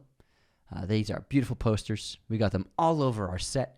Very affordable prices, made even more affordable thanks to our promo code Raiders10. That, again, will get you 10% of your order right now. So go to movieposters.com. Get yourself some posters today. All right, let's begin our intermission. And our first game is going to be Cinephile, a fun movie card game we got for Christmas. And basically, Anthony's going to pull a card from the deck, and it will be of a famous actor or actress. And we have to go back and forth naming movies that they're in, not including the card that the portrait of the actor is in, whether it's a character from a movie. Did we do Clint? We've done Clint Eastwood before, so we can't do Clint Eastwood. Pull another card, please, sir. It's funny. There's so many cards, but I keep pulling like the same actors. You got weird fingers, man. You're always pulling. I got weird fingers. Who you got? No, not that one. Not that one. Not that Probably one. someone we don't know that well. Exactly. Some of them aren't that famous, or they were famous a long time ago. They're famous. We just haven't seen much of their movies. True. Good point. Who you got? Third time's the charm. Rinko Kikuchi. I don't just. Is that the girl from Pacific Rim? Yeah. That's all I know. That's all I know. De Niro. Oh, De Niro, baby. So you cannot say the king of comedy. And again, James and I have to go back and forth naming De Niro films until someone has run out. Oh, this should be fun. So Anthony pulled, which means that I go first, and I will pick The Irishman, Meet the Parents. Killers of the Flower Moon, Meet the Fockers. Little Fockers. The Deer Hunter. This is gonna be fun. Godfather Part 2, Raging Bull. Casino, Mean Streets. Bad Grandpa. Didn't see that one coming, did you? Should have saved that. The king of comedy. What'd you say before that? Oh yeah, Taxi Driver. I'm trying to throw you off. Oh, you have a time limit over there. we kind of do a ballpark 20 seconds. Okay, 20 seconds. All right. I'm going to go with The Intern. Heat. Why am I blanking? He's blanking on De Niro, guys. Whoa. Hold on. What's going on, man? Better get your shit together, man. Hold on. Shit. Why am I blanking? Shit. Come on, man. You're running out of time. Rocky Bullwinkle. Are you kidding me? He's in it. I know, but that's the movie you picked. Goodfellas. Like, I wanted to tell you Goodfellas. I'm like, come on, man. No, I'm blanking, man. I'm blanking. Shit. Why can't Come on, Anthony. Let's go, dude. Oh my god, why am I blanking? Why are you? It's De Niro, man. Come on. I'm giving you 10 seconds. Shit. Why am I blanking? 5. What just happened? Cape Fear. We're getting hot, man. Look at him, guys. He's struggling.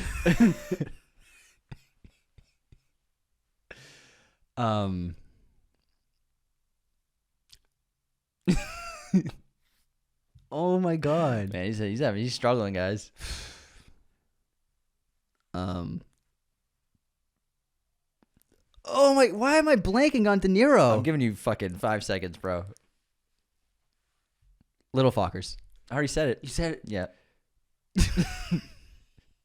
Oh my god. That's like 30 seconds, man. We gotta move on. Just admit defeat. I'm embarrassed. Ronin. Game over. Wow. Hold on. I can't believe there's so many De Niro movies, man. I don't even want to look.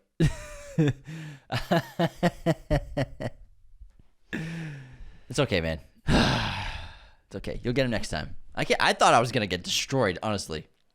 I thought I was gonna get destroyed. Anthony's defeated. He doesn't even want to finish this episode, it looks like. He just wants to it's fine. curl up into a ball. I'm gonna look up his IMDb right now. I was gonna go with what's it called?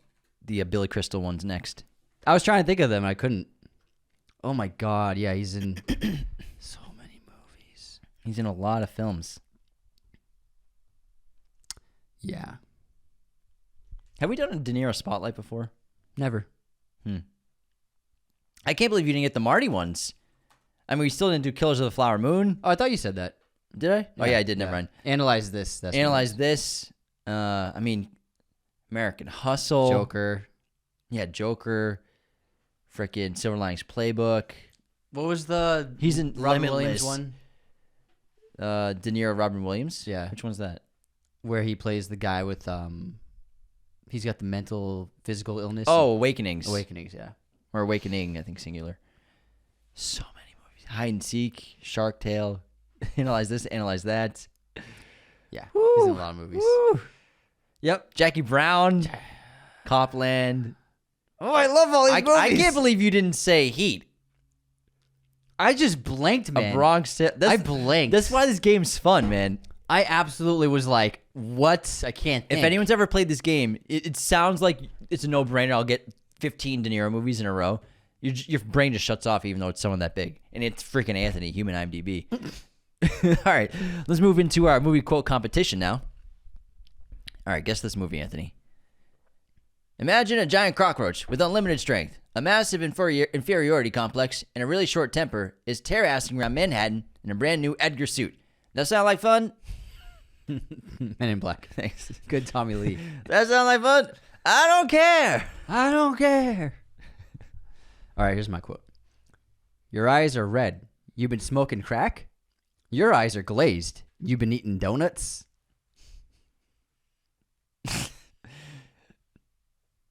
Rush Hour. No. Is this a Chris Tucker line? Nope. I don't know. Assault on Precinct 13. Oh, the new one? Or not the remake? Yeah. Ethan Hawke, does he say that, or Lawrence Fishburne? Someone does. It's probably... it's probably Lawrence, because doesn't Ethan Hawke play a cop? Lawrence Fishburne's the bad guy in it. Yeah, and I think Ethan's a cop who's protecting him. I don't think either of them say it. Yeah, neither of them say it. Wow. Thanks for giving me It's a chance. Leguizamo and the guy from Robert Rodriguez movies, Kim Codis. All right, Anthony, guess this movie release year. Michael Mann's Thief. 19. Is it the same year as Raiders? 81? Is that a question? 83. 1981. Damn! It is the same year as Raiders. Motherfucker. What year did Contagion come out? 2015. 2011. Okay. Movie pop quiz time. Anthony, what horror franchise, which has spanned 5 decades, featured a movie starring Matthew McConaughey and Renee Zellweger? That'll be Texas Chainsaw Massacre. All right. Do you know which one? Texas Chainsaw Massacre. Well, so you're right, but do you know which specific movie? Yeah, it's Texas Chainsaw Massacre. Grasping for air? Huh. Resurrection. No. The return of the Texas Chainsaw the Massacre in return. 1999. So Renee Zellweger is the girl that survived, the final girl. Spoilers. McConaughey. Well, she's in the fucking poster. It's a horror movie. It's gonna have a final girl. Like 90% of leads in horror movies are females. That's true. There's a lot of them. It's pretty much every horror movie Yeah. is a female lead, except for Insidious: The Red Door.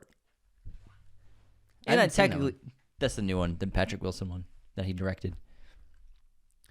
There's others, of course. Moving on. There are others. Well, The Shining, I mean. I think you were doing the math in your head. You're like, maybe there are more. Man. Not that many. Like I said, 90%. That's pretty. I think that's pretty spot on. I wouldn't say 90. I would say 90. As the lead of the movie is Lead of the woman? movie is a female. Horror movies. Think of the last 50 big ones. 50 big ones. Yeah. I think there's plenty of male leads, I'm not especially in the older ones. I said the last 50, though. I know, but you're just saying we're talking about all-time horror movies. I never said all-time horror movies. Well, you just said horror movies, yeah. Yeah, horror movies. Yeah. I didn't say anything about all-time horror movies. Well, when you say that, I feel like you're including all horror movies. yeah, sure. But then I said the last, 50. Well, no, then you just said think about the last 50 just now. That's the thing. Not earlier. That's the thing. It's always a final girl.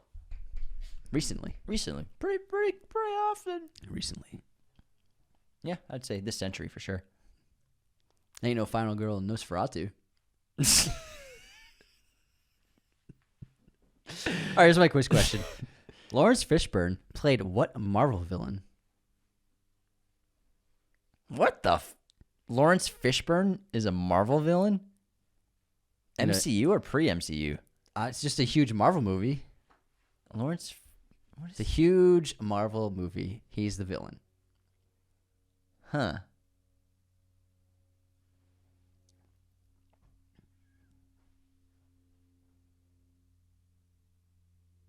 I don't know. Fantastic Four, Rise of the Silver Surfer. He's a Silver Surfer. I don't even think I saw that movie. Yeah, we did. I don't remember that We at all. saw that. So is that the sequel to the first Fantastic Four movie? Yeah. Yeah. Yeah. Yeah. I'm just double checking. Yeah. I don't know the Fantastic Four movies that well, There's Miro. only 2. There's 3. There's 2. 3. Oh, yeah, it's 3. Yeah. Yeah. I just want to make sure that We saw that. I don't remember it. Well, it wasn't good. We never saw it again. I totally forgot they even made a sequel. Yeah. Silver Surfer. I don't We remember. saw it a few times. I got to look this up. Yeah. We saw it a few times when it. So what is it? We saw it when it came out, and then we rented it. Speak for yourself. It's just not good. It's Lawrence Fishburne, Silver Surfer, 2007, man. But the Silver Surfer version of him looks nothing like him. I mean, yeah, it doesn't Yeah. look like Lawrence Fishburne. He's just, it looks like the Silver Surfer. He's just a guy in a suit before. It wasn't going to be Lawrence Fishburne on a surfboard. I never said he was going to be in a surfboard. This freaking guy. Good pop. Looks nothing like That him. was a good pop quiz question. I was Thanks. totally fucking spaced on that. Yeah. And I knew it was going to stump you. It's a tough one. It's a All tough right. one. Do you have any haters this week? Oh, yeah. We haven't recorded for a few days, so I've gathered quite the catalog of unsubscribes, which have been just really on fire lately, I got to say. Yeah, it's been great. They've been really good lately. So first up, Z Cartman. You just made a post on Instagram of upcoming films for the year. And he said, you guys put the movies in the caption in a different order from the slideshow. Normally it wouldn't bug me, but I might have to unsubscribe. I've always wanted to have an excuse to say that. How recent is that? You did it today. So You just did it. I did mix up the order a little bit, didn't I? Yeah, I was a little off. That's so fucking funny. Okay, computer, on investigation films. You mentioned Catch Me If You Can and called it a Scorsese film, which is actually a Spielberg film. Whoops. For this abhorrent, I must unsubscribe. I didn't even notice you said that. Me neither, man. Just a chill guy. Guys, it's not called an Amber Alert when it's weather. It's called an EAS alert. Unsubscribe. Sorry. Masquerade by Kylie. Cali. Masquerade by Kylie. Movie trivia. Really disappointed by the card placement during the heads up section. Unsubscribe, James. Say it again.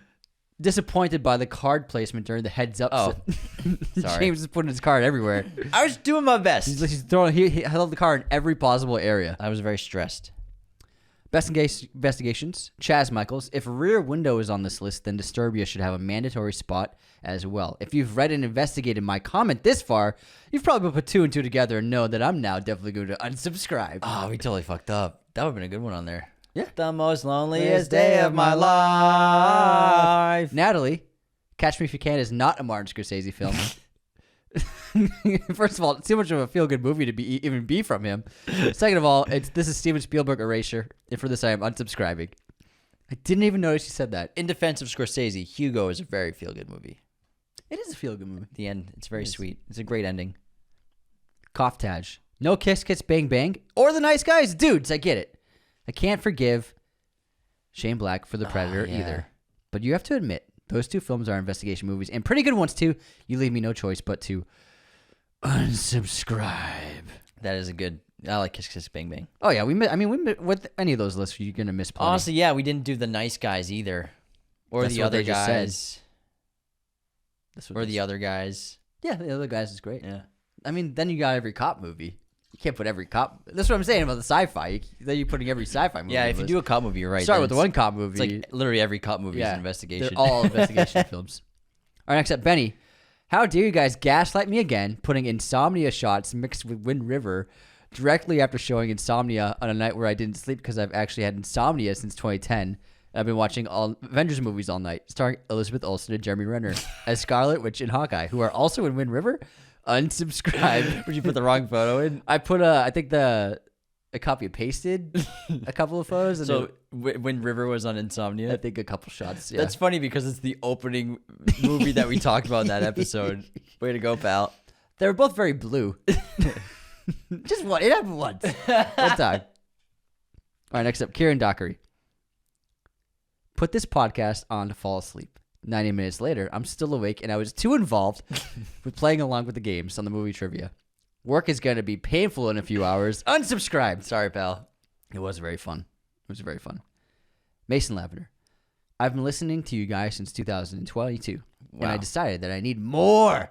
I was left with no choice but to become a patron. Oh, thank you so much. You guys truly are the best podcast out there. I am constantly learning, laughing, and I'm always entertained. Please never stop, boys. Y'all are legends. Oh, and unsubscribe. Thank you so much for being a patron. Thanks, Mason. You're the man. Next up, we got Jack Tyler. Love the content, but after the improv movie add-ons and still no mention of Catch Me If You Can, the movie centered around Frank Jr.'s investigation of fraud. Huge fan, but this one hurt, resulting in me having to unsubscribe. Double Catch Me If You Can news. Yeah, double. We're going to have to do double bubble. Ridiculous. AT Dubs. Thank you for the shout. Thank you for giving me the shout out. Also, you pronounced my username wrong. Unsubscribed. Well, it was the and sign. What do you call that? The ampersand. Ampersand. And so it would be Andrew Dubs. It was dumb and unpronounceable, so I changed it to AT Dubs on Spotify. I'm assuming y'all can pronounce that now. LOL. Also, great episode. I'm adding all of these movies to my watch list. Great. Love to hear it. Thanks, Dubs. Gone on Holiday, by mistake, said, I must admit, I'm surprised you bombed so hard with Arnie on Cinephile. I'm unsubscribing, but don't worry. I'll be back. Yeah, I'm telling you, man, that game gets tough. Like Anthony with De Niro today. Don't remind me. Whew. You must be embarrassed. You lost to me. It's only in public for the world to see. You lost to me, a De Niro. You're very smart. Oh, thanks. You're a very smart guy. DJ Kielsmeyer. The Tom Hardy to Ray Fiennes connection made me see more than red than the Kid Cudi mispronunciation. I legit at work. I yelled out, "You said it!" As soon as you said the actors, I said Dark Knight Rises, Bane and Gordon, to HP5 Sirius Voldemort. Oh, still love you guys. So yeah, Dark Knight Rises was the connection for 6 degrees between Hardy and Ray Fiennes. Here we go. James Sharp, love the podcast, but as a half French guy, the pronunciation of noir kills me a little bit every time inside. Les unsubscribe. It's noir. It's noir, not noir. Well, Anthony just learned how to pronounce it. It's still hit or miss. Hold on. He wrote in the best Hermione Granger voice, It's noir, not noir. We're also American. And from Boston. Corey Ryden, this one hurt. No blowout, unsubscribed. Oh, blowout would have been a good one, man. Adam Hobby. Andy Garcia isn't Italian? Unsubscribed. Yeah, Garcia's not an Italian name. Very un-Italian name. Garcia with the Z, sure. A movie trivia. Ryan Austin. Great episode, fellas. I love the idea, and it's very engaging. I was screaming at my Mac screen for an hour and a half, especially when it took you guys so long to connect Fiennes and Hardy. Fiennes was in Order of the Phoenix with Oldman. Oldman was in Rises with Hardy. For this, I must unsubscribe. But for real, great job, guys. And don't feel bad, James.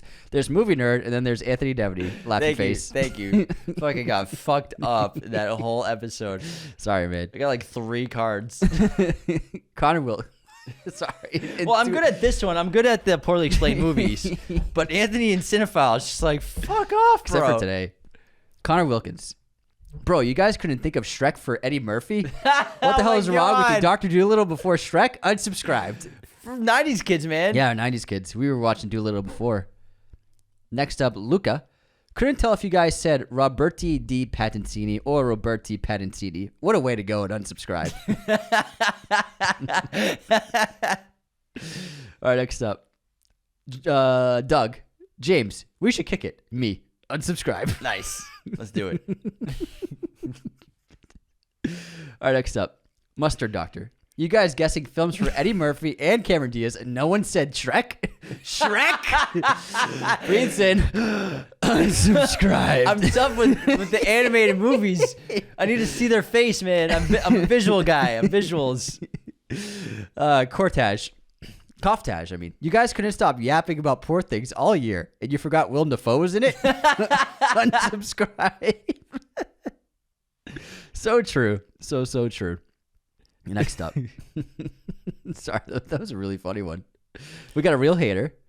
Who cares how much money movies make? This podcast sucks, and your squirrely little voices are annoying. Was that about the Better Man thing? Yeah. It's crazy how people are defending the box office. All we do is make a clip saying that it's the biggest bomb of the year. Which it is. Better Man. No opinion on it. It's bombing everywhere. And we talk about how in America it's just making no money. And also in England and Australia, everywhere else is making no money. And people are like, well, it's an English film, so who cares about America? It's like, you make $100 million. You make $100 million movie.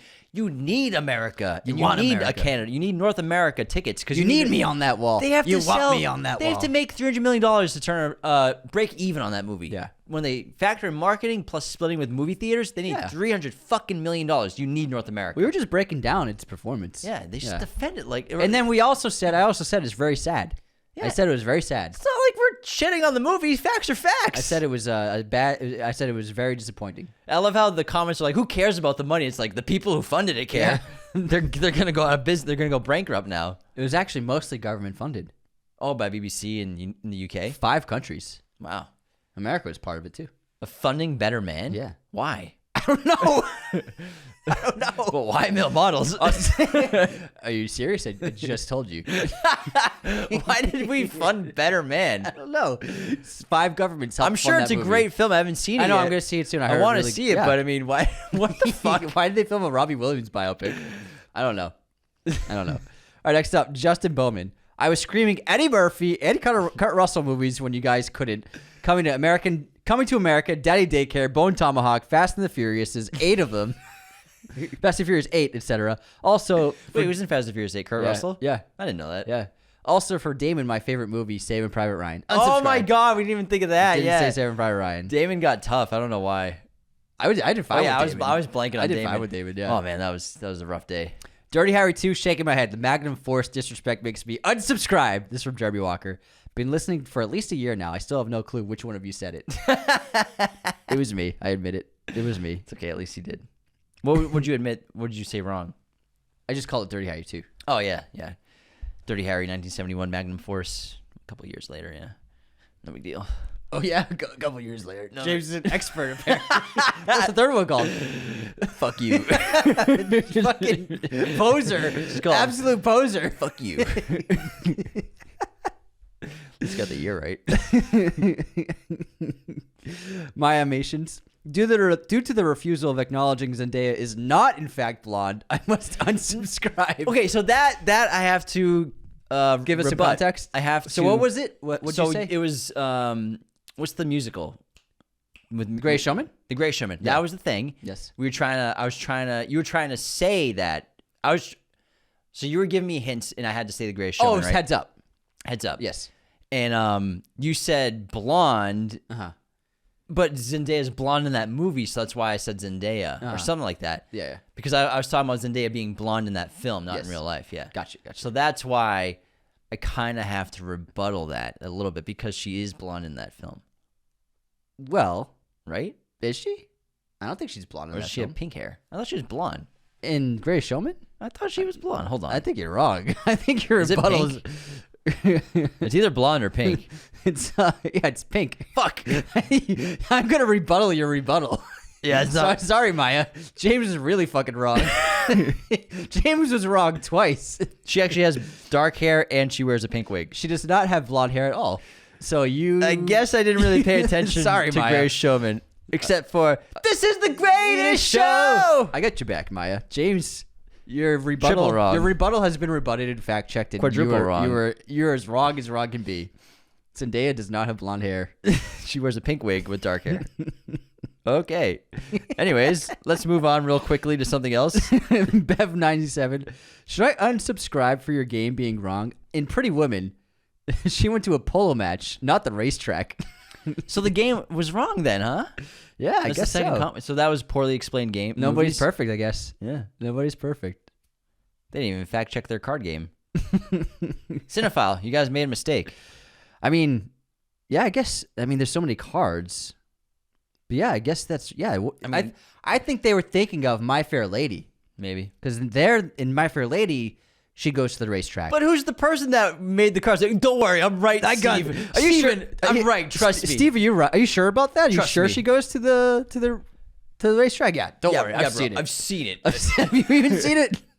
Have you even seen Dirty Harry 3? Next, you're gonna tell me Zendaya didn't have blonde hair in The Greatest Showman. They go to the Renaissance Fair, man. That's what they do. Julia Roberts Renaissance Fair. It's Pretty Woman. Oh my god! All right, that's it for unsubscribes. There's so many. It was great. We have a great written review. Let's hear it from Live, That's their They 10. Live 10. Well, I just pushed the button away from it. Sorry. 1 second while I pull up Liv's review. Here we go. Live 10. Need James to get that tattoo.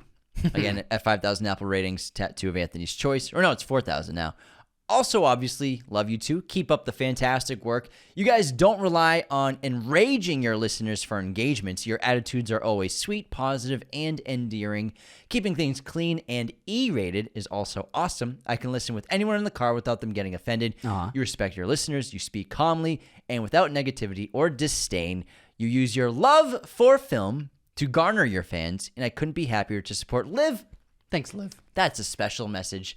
That's so true. We always want to be very positive on the show. We don't like to talk badly about movies, except for the once in a blue moon. Morbius, I'm looking at you. And, we want you all to enjoy your time with us because we're very grateful for you listening. And we do put so much passion into our love for cinema and talking about movies. We're very grateful for what we do. So thank you, Liv, for that wonderful review. Liv. I read one of the unsubscribes incorrectly. Let me do it again. Please do. So from Doug, James, we should lick it. Me, unsubscribed. Was that from last episode? He wanted to lick the cards for Heads Up. Oh, yeah. And I was like, we're not licking our cards and then using them again. And then putting them back in the deck. Yeah, I was like, you're fucking disgusting. No fucking way. It would have been fun. I mean, maybe fun, but I want to keep playing this game. There's just a bunch of cards stuck together. Should lick it. All right, Anthony, what's your streaming recommendation for this episode? Den of Thieves is now on Max. It's a pretty good action movie, and I'm looking forward to Den of Thieves 2 Pantera that just came out. Is it out already? January 9th. Oh, we got to go see that. Yeah. Oh, yeah, it's already the weekend. Yeah, I want to see it. My streaming recommendation is Rush Hour, which is newly on Netflix for January 2025. Heck yeah. All right, everybody, let's get back into our banger of an episode of Raiders of the Lost Ark.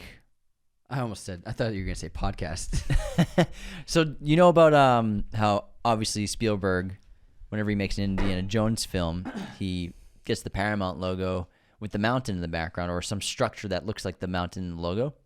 Yeah, I do, because I told you about that. What do you mean you told me about that? Like last year. What do you mean? I've always known that. I guess so. That's something that everyone knows. Is there something up with my audio? No, Sounds weird. I think it's just your headphones. Yeah, I think maybe I have my headphones. Yeah, I've always known about this since I was a little kid. It's pretty obvious because he opens every movie up with it. It's cute. Yeah. It was never the plan. So they filmed a lot of the jungle stuff, the Peru stuff, they actually filmed in Hawaii. And Spielberg, the genius that he is, gets these great ideas, and then it's up to, the crew to figure out how to do it. And so he got an idea while they're filming in Hawaii. What I need is, goes to Frank Marshall, the producer, who is the cockpit guy.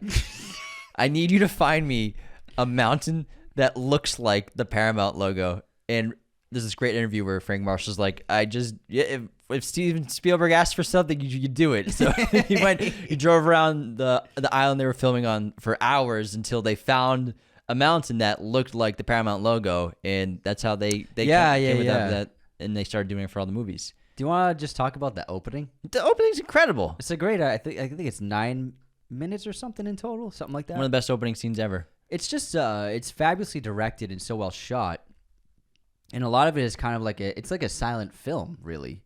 Very little dialogue at all, but the directing is so strong. Spielberg gives the audience a sense for character, for danger, just with camera work and location and lighting. And I like how dark it is. I like how, there's shadows on the actors from trees and leaves and stuff, and they weren't filling it. They weren't bouncing light to see more of the actors. I like how dark and gritty it is. I think it looks really cool and it makes you feel like you're in the jungle, and like it makes you feel like the dangerous environment. If it was so well lit, like it often is nowadays, it doesn't have that quality to it. And then also just not revealing Harrison's face. There we go. That's a lot better. Thank you. That's much better. That better? Yeah. Did you like turn my volume down? No, I was just adjusting Okay, levels because you alright. go up and down. So I'm always adjusting levels while we're filming. You're always tinkering. Because sometimes you're like, you're way up here screaming, and I gotta go, woo, hold on. Yeah, but then I'm gonna go back to normal. Yeah, so then I do it and I fix it when you're talking back to So normal. you just didn't fix it. Yeah, I was just getting there. I was like, I can't hear my voice. Now I can. You It's can't better. hear your voice. What? So, anyways, not revealing Harrison's face. I cut Anthony's mic. I sound like I'm in the water, underwater. I got your mic. That's way better. Yeah, I think it's got to be 3 minutes until we see Harrison, his face, something like that. I didn't time it, but in my head, when I was watching, That's not until the gun. Yeah, but first of all, he does this. It's what it does is it builds anticipation. Obviously, we're waiting to see who this guy is. He's leading them. Everybody seem to be following what he's doing, but also it seems like they're planning and plotting behind his back as well. It eventually leads to one of them pulling out his gun to shoot at this figure as they're looking out at that little lake, and then the figure turns, throws the whip out, gets rid of the gun. The guy runs away, and then we get that great reveal of Harrison's face for the first time. Indiana Jones. This is what so many modern films get wrong. I mean, Spielberg really gave y'all a blueprint with this film. We don't want an origin story. I don't give a fuck what Indy's first fucking mission was. We obviously got the great short film, basically, in Raiders of young Indy. But I don't care how he got his whip. I don't care how he got his hat. I don't care about that. All we know is, like, this is Indiana Jones right here. He's fully formed. He's at his peak right now. I don't want to wait an entire movie to see him put on the hat and get the whip and finish his first mission and I'm Indiana Jones, the archaeological adventurer. Fuck that. He is Indiana Jones right now, 3 minutes into the movie. Let's fucking go. In so many modern film movies and studios, they don't understand. That's what we want. We don't want to see an origin story for every character.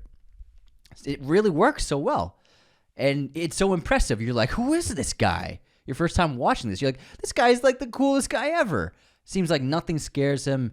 Ultimate badass, highly intelligent. Especially when he and Alfred Molina are going through the tunnels and the caves. He knows, stay out of the light, and he throws his hand up and shoots an arrow, and the spikes come out, and so he's just so he's not explaining himself. There's no dialogue of him saying, if you do this, this is gonna happen. It's all action. He puts his hand on the light, we see what happens, and we know that he must be highly intelligent because he was aware of that. And then he and Alfred Molina, it's a short time for him on screen, but he's great. He's super funny, very charismatic and charming, and the camera obviously loves him, and he's had a great career. But again, we get the slapstick humor. We get that intense opening, grittiness, and the drama and the stakes, and you're like, well, this is like scary music. And then we get the spiders on the backs, and Indy's got a couple on his back, and then Alfred Molina, the tipo, turns around and he's got 10. He's got like 15 spiders on his back. It's really funny. Real tarantulas, too. Yeah, real tarantulas.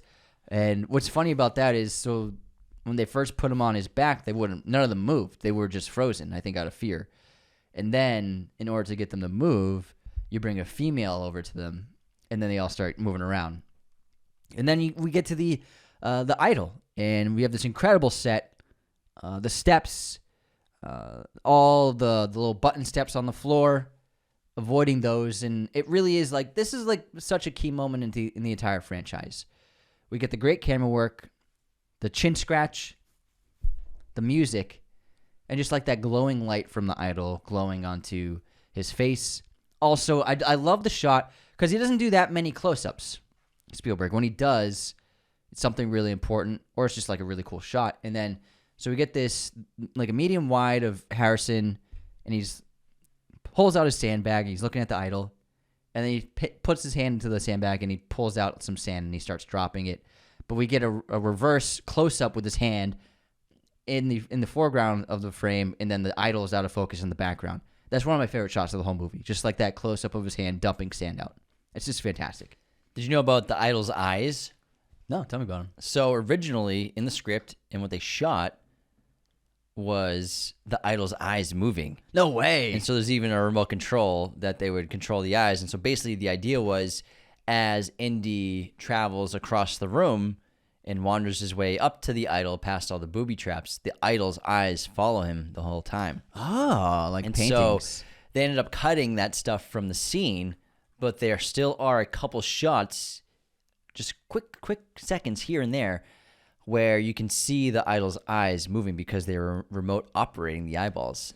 I feel like, I'm not sure if this is true, but so there's like outside in the jungle near the cave, there's that little statue of like the god with the mouth. It reminds me of the mouth of truth in Roman Holiday, La Bocca della Verità, where, and this is thing in Rome where if you put your hand in it, something will, if you've lied or you've been bad, it'll pierce you. It was a prank people used to play on people back in the day, and it's a tourist attraction. But I don't know, maybe I like when I see this, I always think of Roman Holiday, and I feel like it might be a reference to that. Who knows? Maybe. Yeah. If you ever meet Steven Spielberg, you can ask I'll him. ask him. Yeah. But yeah, fun bit of news there. A little fun fact, not news, fact. But there's actually shots so you can see the idol's eyes moving. That's super cool. Yeah, and there's some behind the scenes stuff of Spielberg with their giant remote control, like that's this big. It's fucking massive. It's really funny. And I love, obviously we all love the escape and the big boulder. So this was made with fiberglass. It didn't really weigh that much, so it wasn't super dangerous. Oh, it weighed a good amount. good Yeah, amount, it yeah. could take you out, not kill you, but you break some bones. You wouldn't like to be. It would hurt. You wouldn't like it, yeah. It would hurt.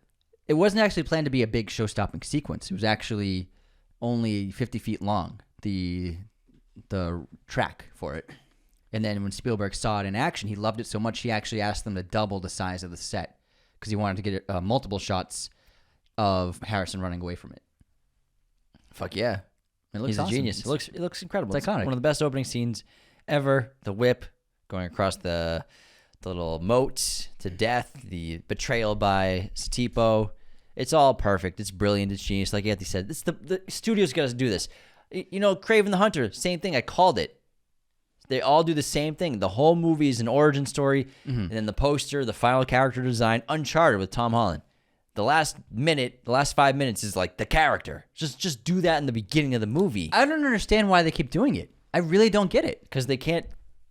I don't know. You know, Because like they all want to make Batman Begins. yeah, well and then they have the excuse of like, oh, we want to set up a franchise, but it's like Indiana Jones is a successful franchise that never had to set itself up. Yeah. It doesn't make any sense.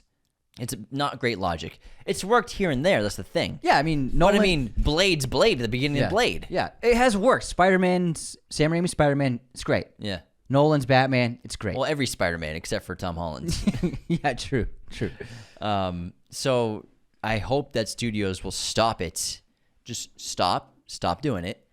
Just give us the character ready to go, rocked in, loaded up in the first 10 minutes. You know what they should have done was something really small in scope with Craven's first movie and just had him like trying to hunt a vicious beast that's been terrorizing a village. Sounds pretty cool to me. Sounds pretty cool to me. Like, it could have been cool.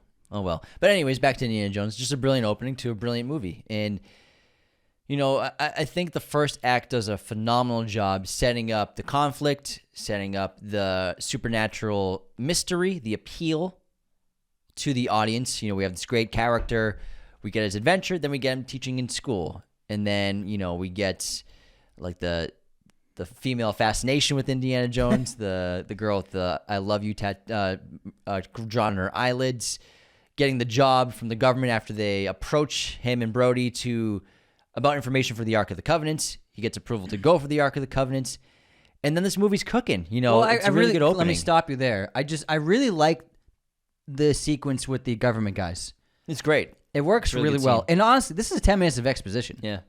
It's 10 minutes of just giving the audience facts and information. I love how Spielberg filmed this Yes. in a giant auditorium with a bunch of empty desks. It gives the conversation so much scope, like the mystery is about to unfold. But also, even though this is just a 10-minute dialogue scene, he keeps you so interested because of how he directs and how he blocks. And so what's really interesting about the scene and why it always works, and it's not just 4 shots of people talking. He's setting up different situations, but also there are different dynamics going on. With the 2 government guys, there's the guy who's like definitely the superior, and trying to take over, and there's like a power play between the two of them. You know what I mean? Like the big guy, he interrupts the other guy a few times, then that guy interrupts him, and then the big guy puts his arm across the table as if like blocking him. Like you can see that like he's trying to show that he is superior, and then Brody in Indiana, they're kind of doing a similar thing of spouting out facts and information about the mystery that they're going for. I think that it's so interesting the way he frames, the way he blocks. And this is by far the slowest scene in the film, but I always am just like locked in when the scene happens. There's just something about it. Yeah, but that kind of directing does open up to some continuity issues for sure. Yes, like this is a scene for me that stands out with some continuity things, like an arm's in the wrong place here, but it's there. But when you're just overall examining the whole scene, it works really well. But I do like that scene a lot, though. I think it adds so much because it's, it could be a very boring scene, but it's not, because it's fucking Steven Spielberg. And, Indy's getting the job to go after the Ark of the Covenant. Like Anthony said, the Nazis going after the Ark of the Covenant to be an unstoppable army, that's really the goal. Whoever possesses the Ark of the Covenant is unstoppable. And basically, I think what this movie does a great job of is grounding reality in it to an extent. Hitler was fascinated with mythical objects, ancient objects. He did have people going all over the world trying to find these and discover these. I think it's just such a great idea to set your hero for Indiana Jones, the character, in a world, in a battle, going after one of these mythical, ancient, lost artifacts. It's just so fascinating. But the journey's great. One of my favorite parts about the Indiana Jones franchise is the way they do transitions. Yeah. We're going from journey to journey, adventure to adventure, country to country. It's just a map, animation of a dot in a line going across a country or going across half the globe. And the original script written by Kasdan called for compilations of Indiana Jones traveling. However, Spielberg opted to cut that from the movie and not film it, but instead did the graphic with the maps to save money. And they saved a ton of money by let's just make a graphic.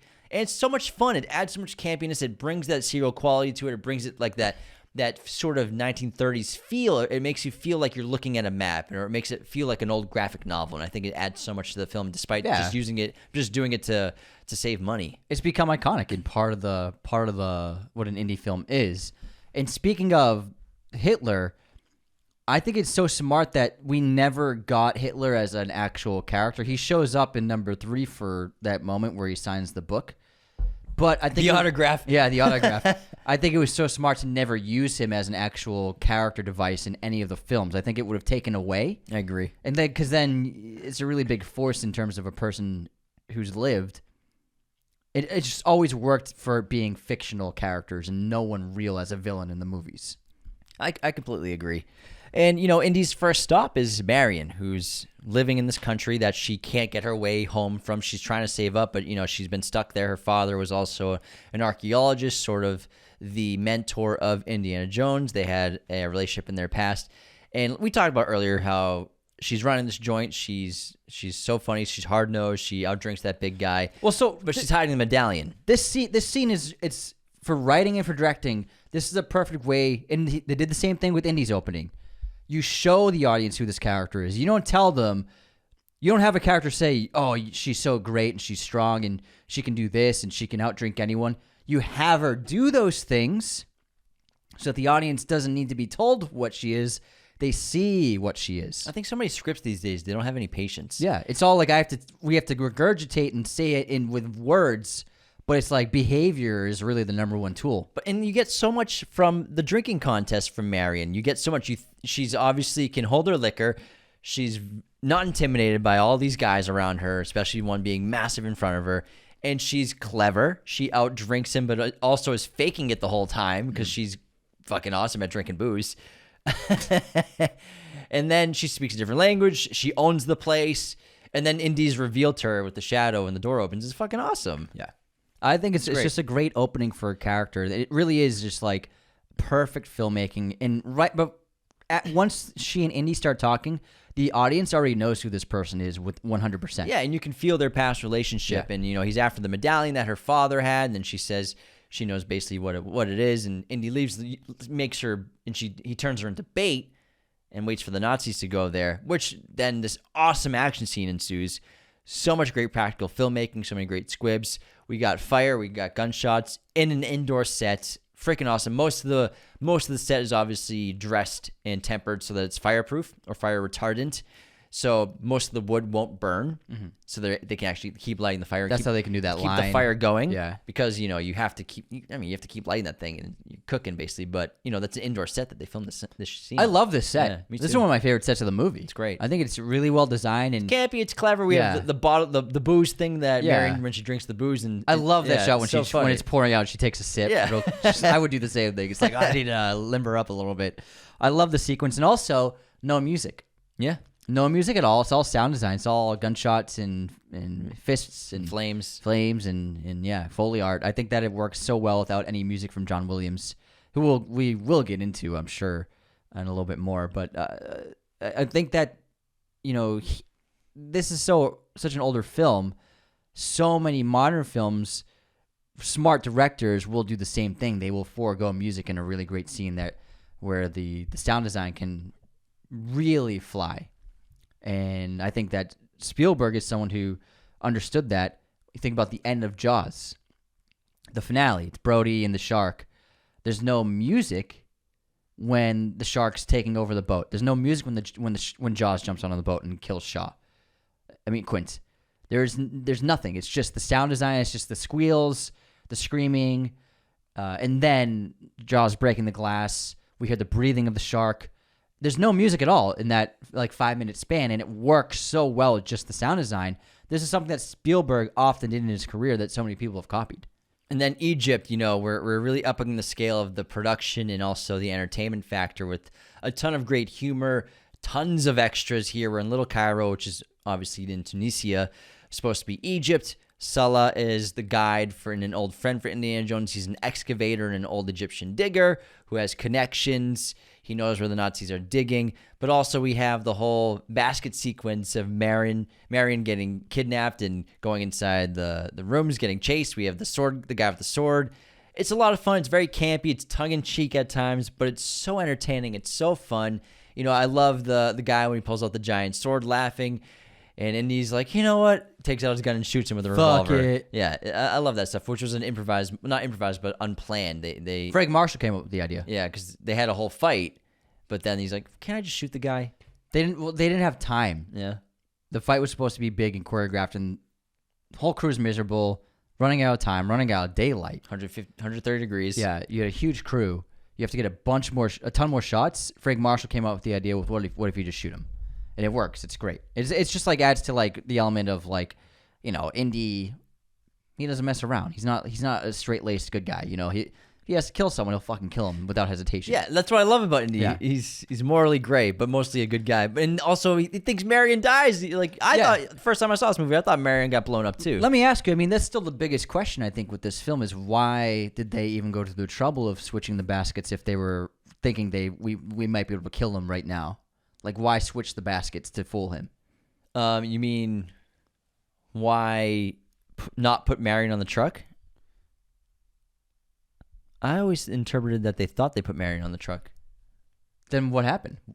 You think the bad guys accidentally put the wrong basket in the truck? Yeah. Mm-hmm. Yeah. Yeah. And they thought they were killing Marian, or they thought Marian was on the truck. Mm-hmm. I never thought about it that way. I thought it was as they were trying to fool Indy. Interesting. Because they took Marian after that, Yeah. and brought her somewhere. Yeah.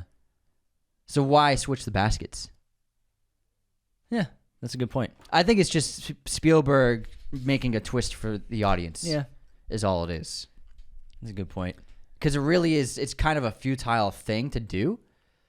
Why switch? Because they didn't know the truck was going to crash and blow up. Yeah. So why put a basket that doesn't have Marian in it? That's a good point. So it's something that it's really the one question I have in this film whenever I watch it. But then it's just I think Spielberg just wanted to shock the audience. Yeah. Is my guess. Just wanted to make you feel like Indy, you thought exactly. Marian got blown up. Yeah. Until she shows up later. And, this leads eventually to one of my favorite scenes later on. We have, and also the monkey. I love the monkey. He's a lot of fun. And even though Indiana Jones doesn't know, He is a Nazi monkey, though. He does do the Hail Hitler salute, which they got by hanging food above him in the air. They swear to God. That's why it's like that quick. Yeah, they tried to train it to do it. They ended up just like holding food up in the air. But I feel bad because Indy never knew that he was a double agent. Never found out he was working against him.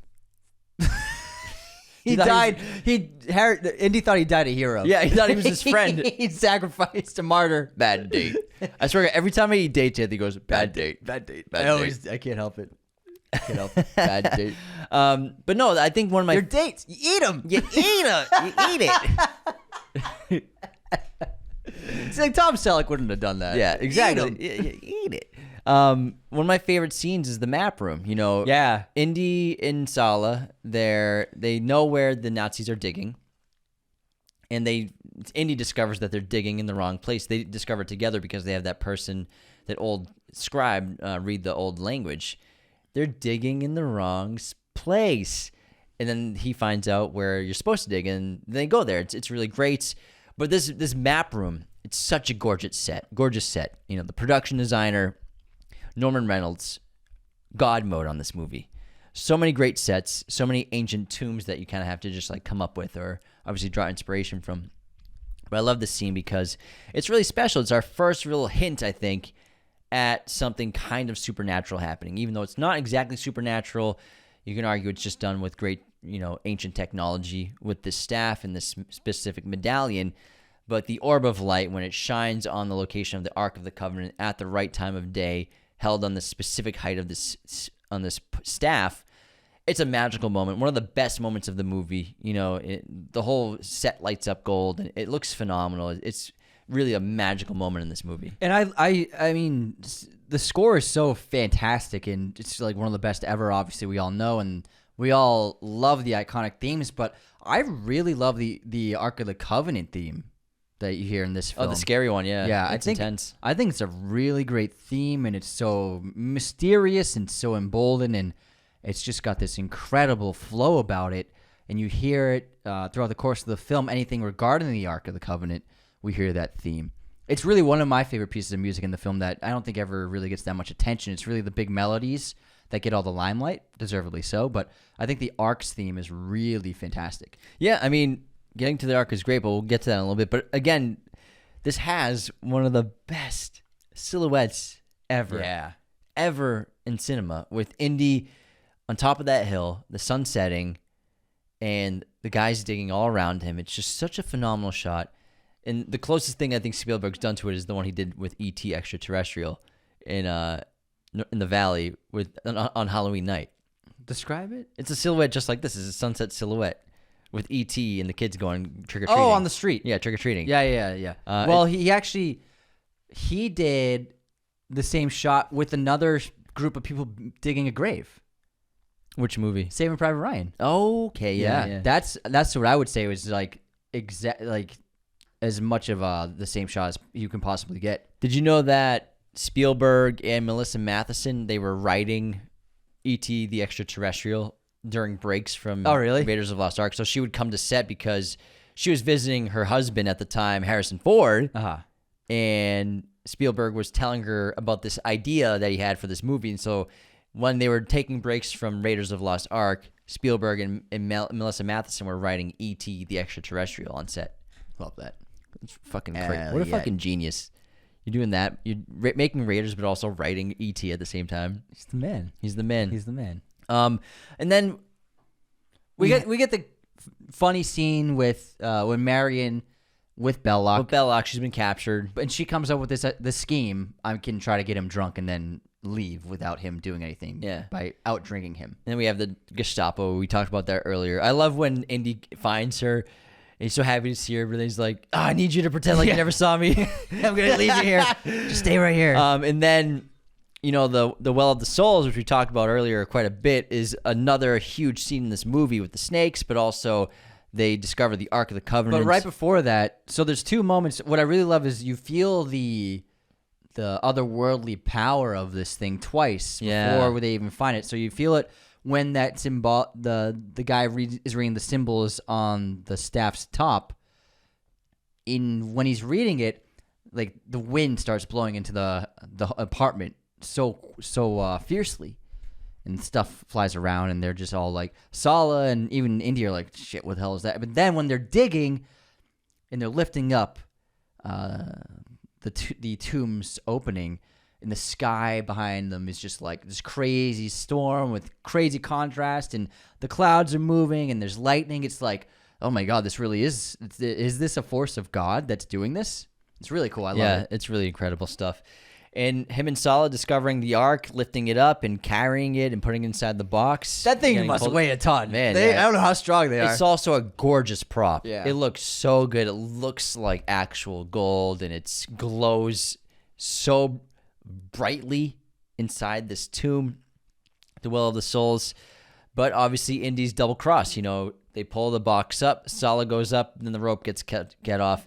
Belloc's there with all of his Nazis. They toss Marian down, but Belloc has a great line to Indy.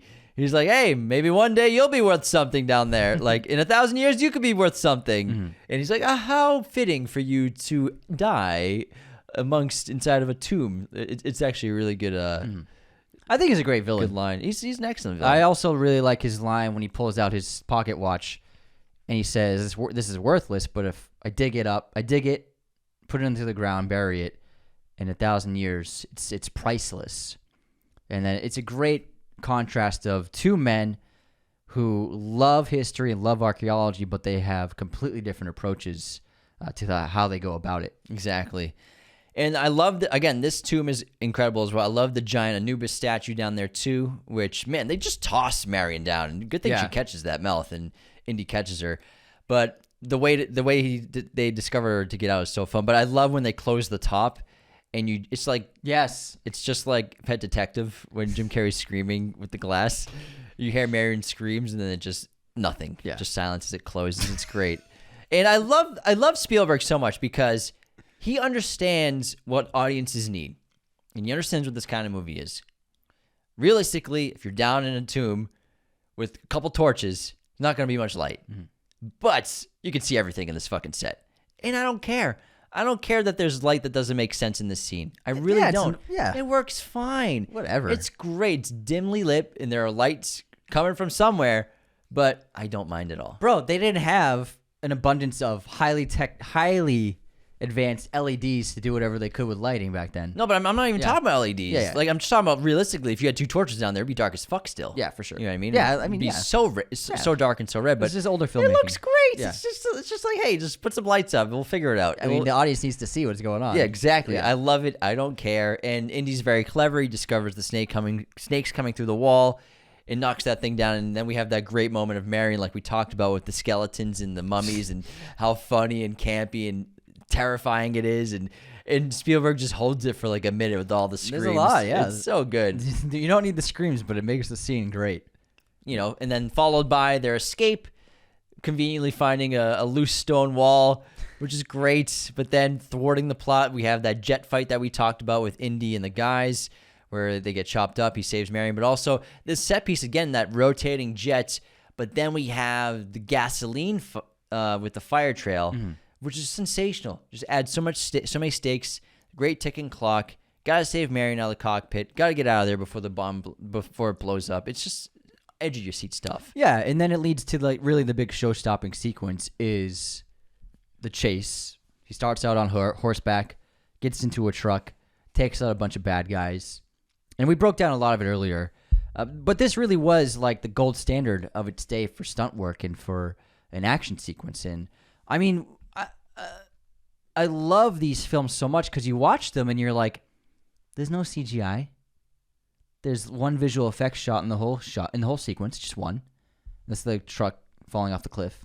Otherwise, like, they did it all. They did everything in camera. The stunt guys in this scene are the fucking balls on these guys. The guy riding the horse, who jumps onto the truck, it's crazy. Fucking hell! The guy who goes under the truck, insane, unbelievable. The guy in front of the wheel, it's great, man. It's unreal, man. I mean, it's just like, it's so cool, man. And man, it makes all the difference in the world. It's just like, it's there, and it's like when they made the new Indy. We're gonna finally say that it exists. Yeah. When they made the new one, the Dial of Destiny, it was like whatever.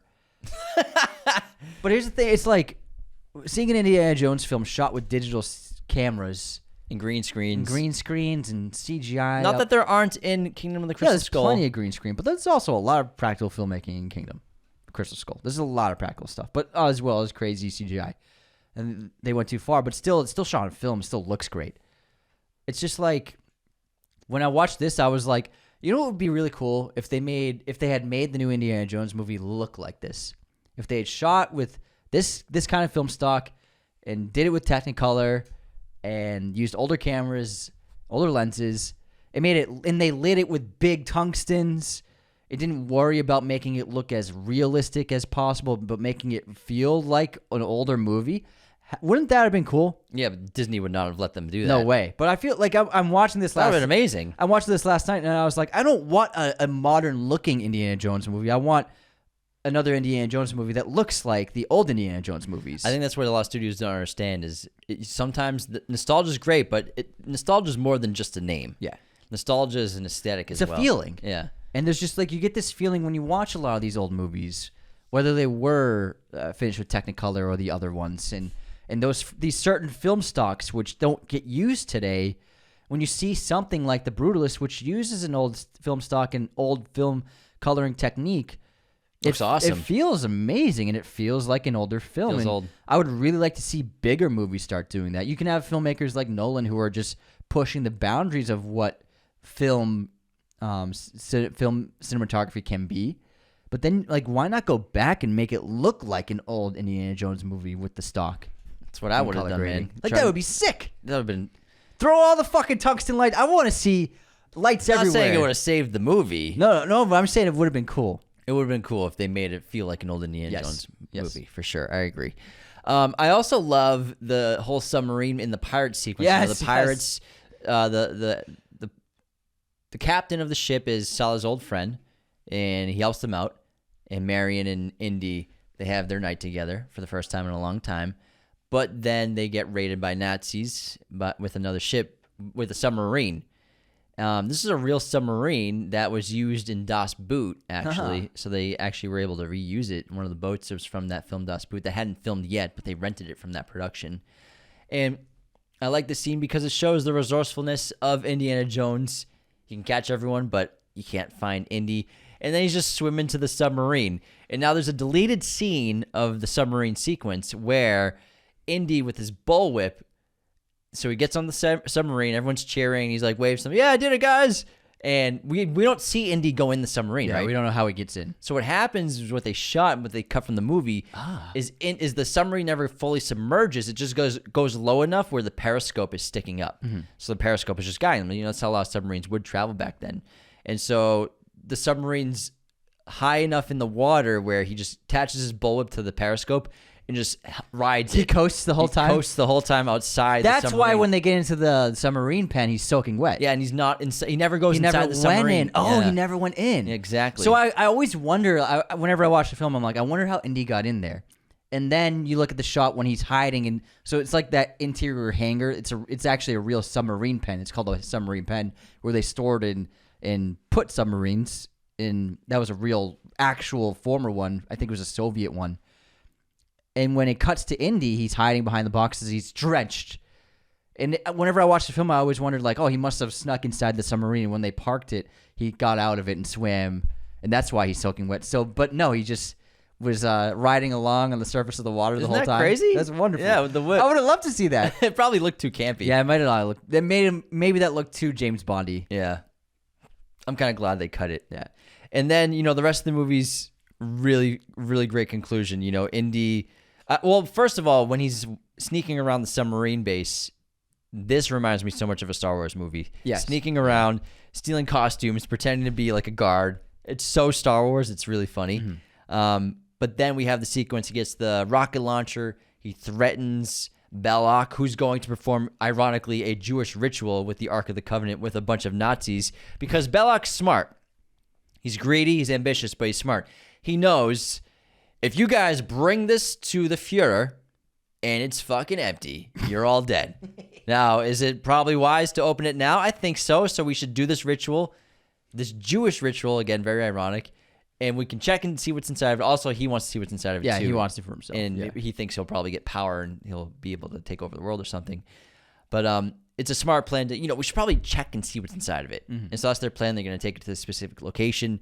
Indy with the rocket launcher, he's bluffing. Belloc sees through that. He's not going to blow up the Ark. It's too much of Indy to preserve the past and save treasure, to save It's ancient the greatest relics. historical artifact. Exactly. Yeah. And then we have that great finale, on top of the mountain at night, Belloc performing the ritual, Indy and Marian tied up, and all the Nazis getting their heads blown up and melted. It's freaking sick. Yeah, it's an incredible sequence. The special effects and the visual effects are remarkable, and they still look great. Like the lasers, the lightning, still looks great. It looks really, really good. And then I love the face melting and the head explosion. And the way they did the face melting was they built a prop version of the actor, and then they had a delayed camera just basically stop motion photograph it and they put it in front of heat lamps, and as it slowly melted, it's basically a stop motion effect. But man, it looks amazing. It looks really great. I love it. It still holds up. Yeah, I mean, it's one of my favorite parts. It always makes me chuckle now. It used to terrify me when I was a kid. Yeah.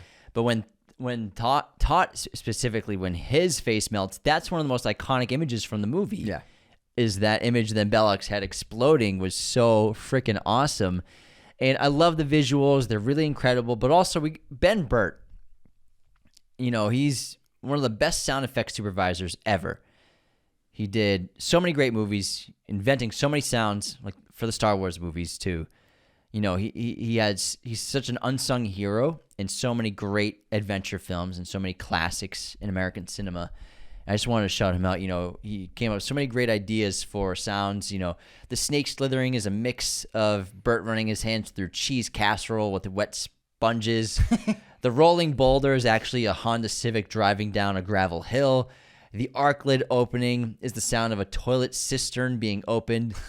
The Ark spirits here are the cries of sea lions and dolphins filtered through a vocoder. I don't know what that is.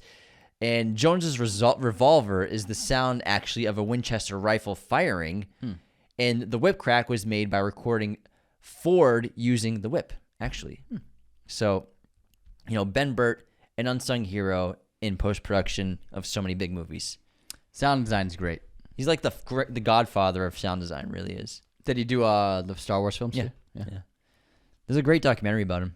Oh, cool. You should check it out. Yeah, I was reading that for the boulder, they were trying out different rocks, and they could never make it sound good. And then he happened to be driving on a gravel road and discovered, this sounds like exactly what I'm looking for. So then they worked with it and made it end up working for the effect.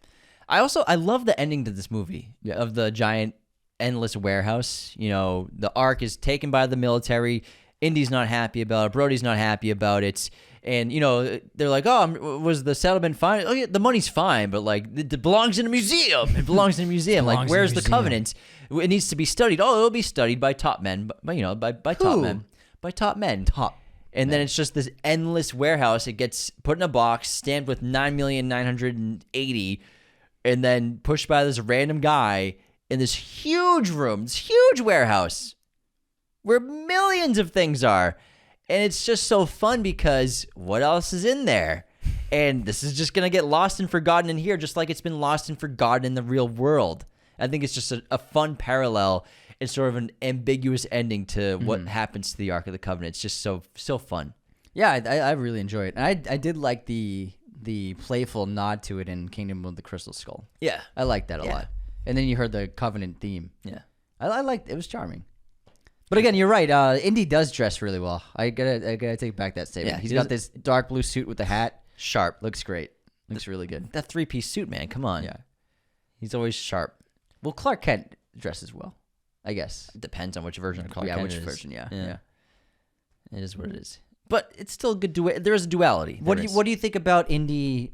What do you think about Indy being a passenger in the third act of this movie? more than an active Yeah, I mean, it's participant? one of those things where, people bring it up. Indiana Jones, the Raiders of the Lost Ark, there's no need for Indiana Jones to even be in the movie. The same thing would happen, which isn't true because he wouldn't have found the Ark without Indiana Jones. But yes, The finale, Indy being the passenger, I have no problem with, because the power of God becomes the hero at the end of the movie, and no one's more powerful than God. And also, we don't see it in the film, but he does end up taking the Covenant, the Ark of the Covenant, and bringing it to America, and stopping the Nazis from ever getting it. There you go. By taking it away. Yeah, if it was just the Nazis in the desert, someone would have stumbled upon it. Yeah.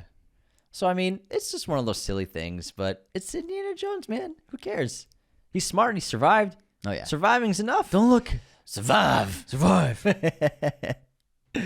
Man, I freaking love this movie. I could watch this back to back to back to back. I'm telling you, man, I was like, okay, I've seen this so many times, so I don't have to watch it super intensely like I usually do. And I was like, I'll just make notes while I watch it. And I didn't make any notes. I just started watching it, and I was like, this is just the best. It's just indie, man. Yeah, I got, that's it for my fun facts. Yeah, we said a lot of the interesting stuff. Yeah. But yeah, it's great, man. It's the best, man. There's a reason why it's our namesake. And I think the most interesting thing I learned today was the Playboy version of Indiana Jones. Yeah. Well, actually, I have a little more detail about that. So, let's hear it. Originally, in addition to the Playboy scenes, filming some of them and cutting them, so George Lucas... So there are multiple? There are a few more, but not too many. They didn't film too many. The original ideas had a lot more.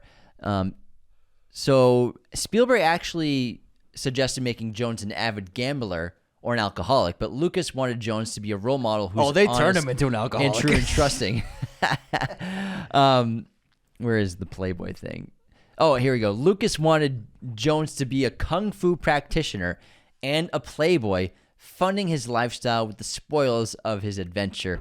But Spielberg and Kasdan felt the character was complicated enough, being an adventurer and an archaeologist. That's too James Bondy. Yes. And I don't like him being a martial artist. I like how Indy is a brawler, kind of an untrained brawler. He's relatable. Yeah. And that's what's so great about him, is he's a relatable character. Despite being Harrison Ford, a Golden God, you still relate to Indy. Like, he's tough as nails. That's how he gets it done. Yeah. By just being a tough, dozer. You know what I mean? He's the man. Oh, man. I love Raiders. He is of a the Lost Golden Ark. God in this. He's sure is.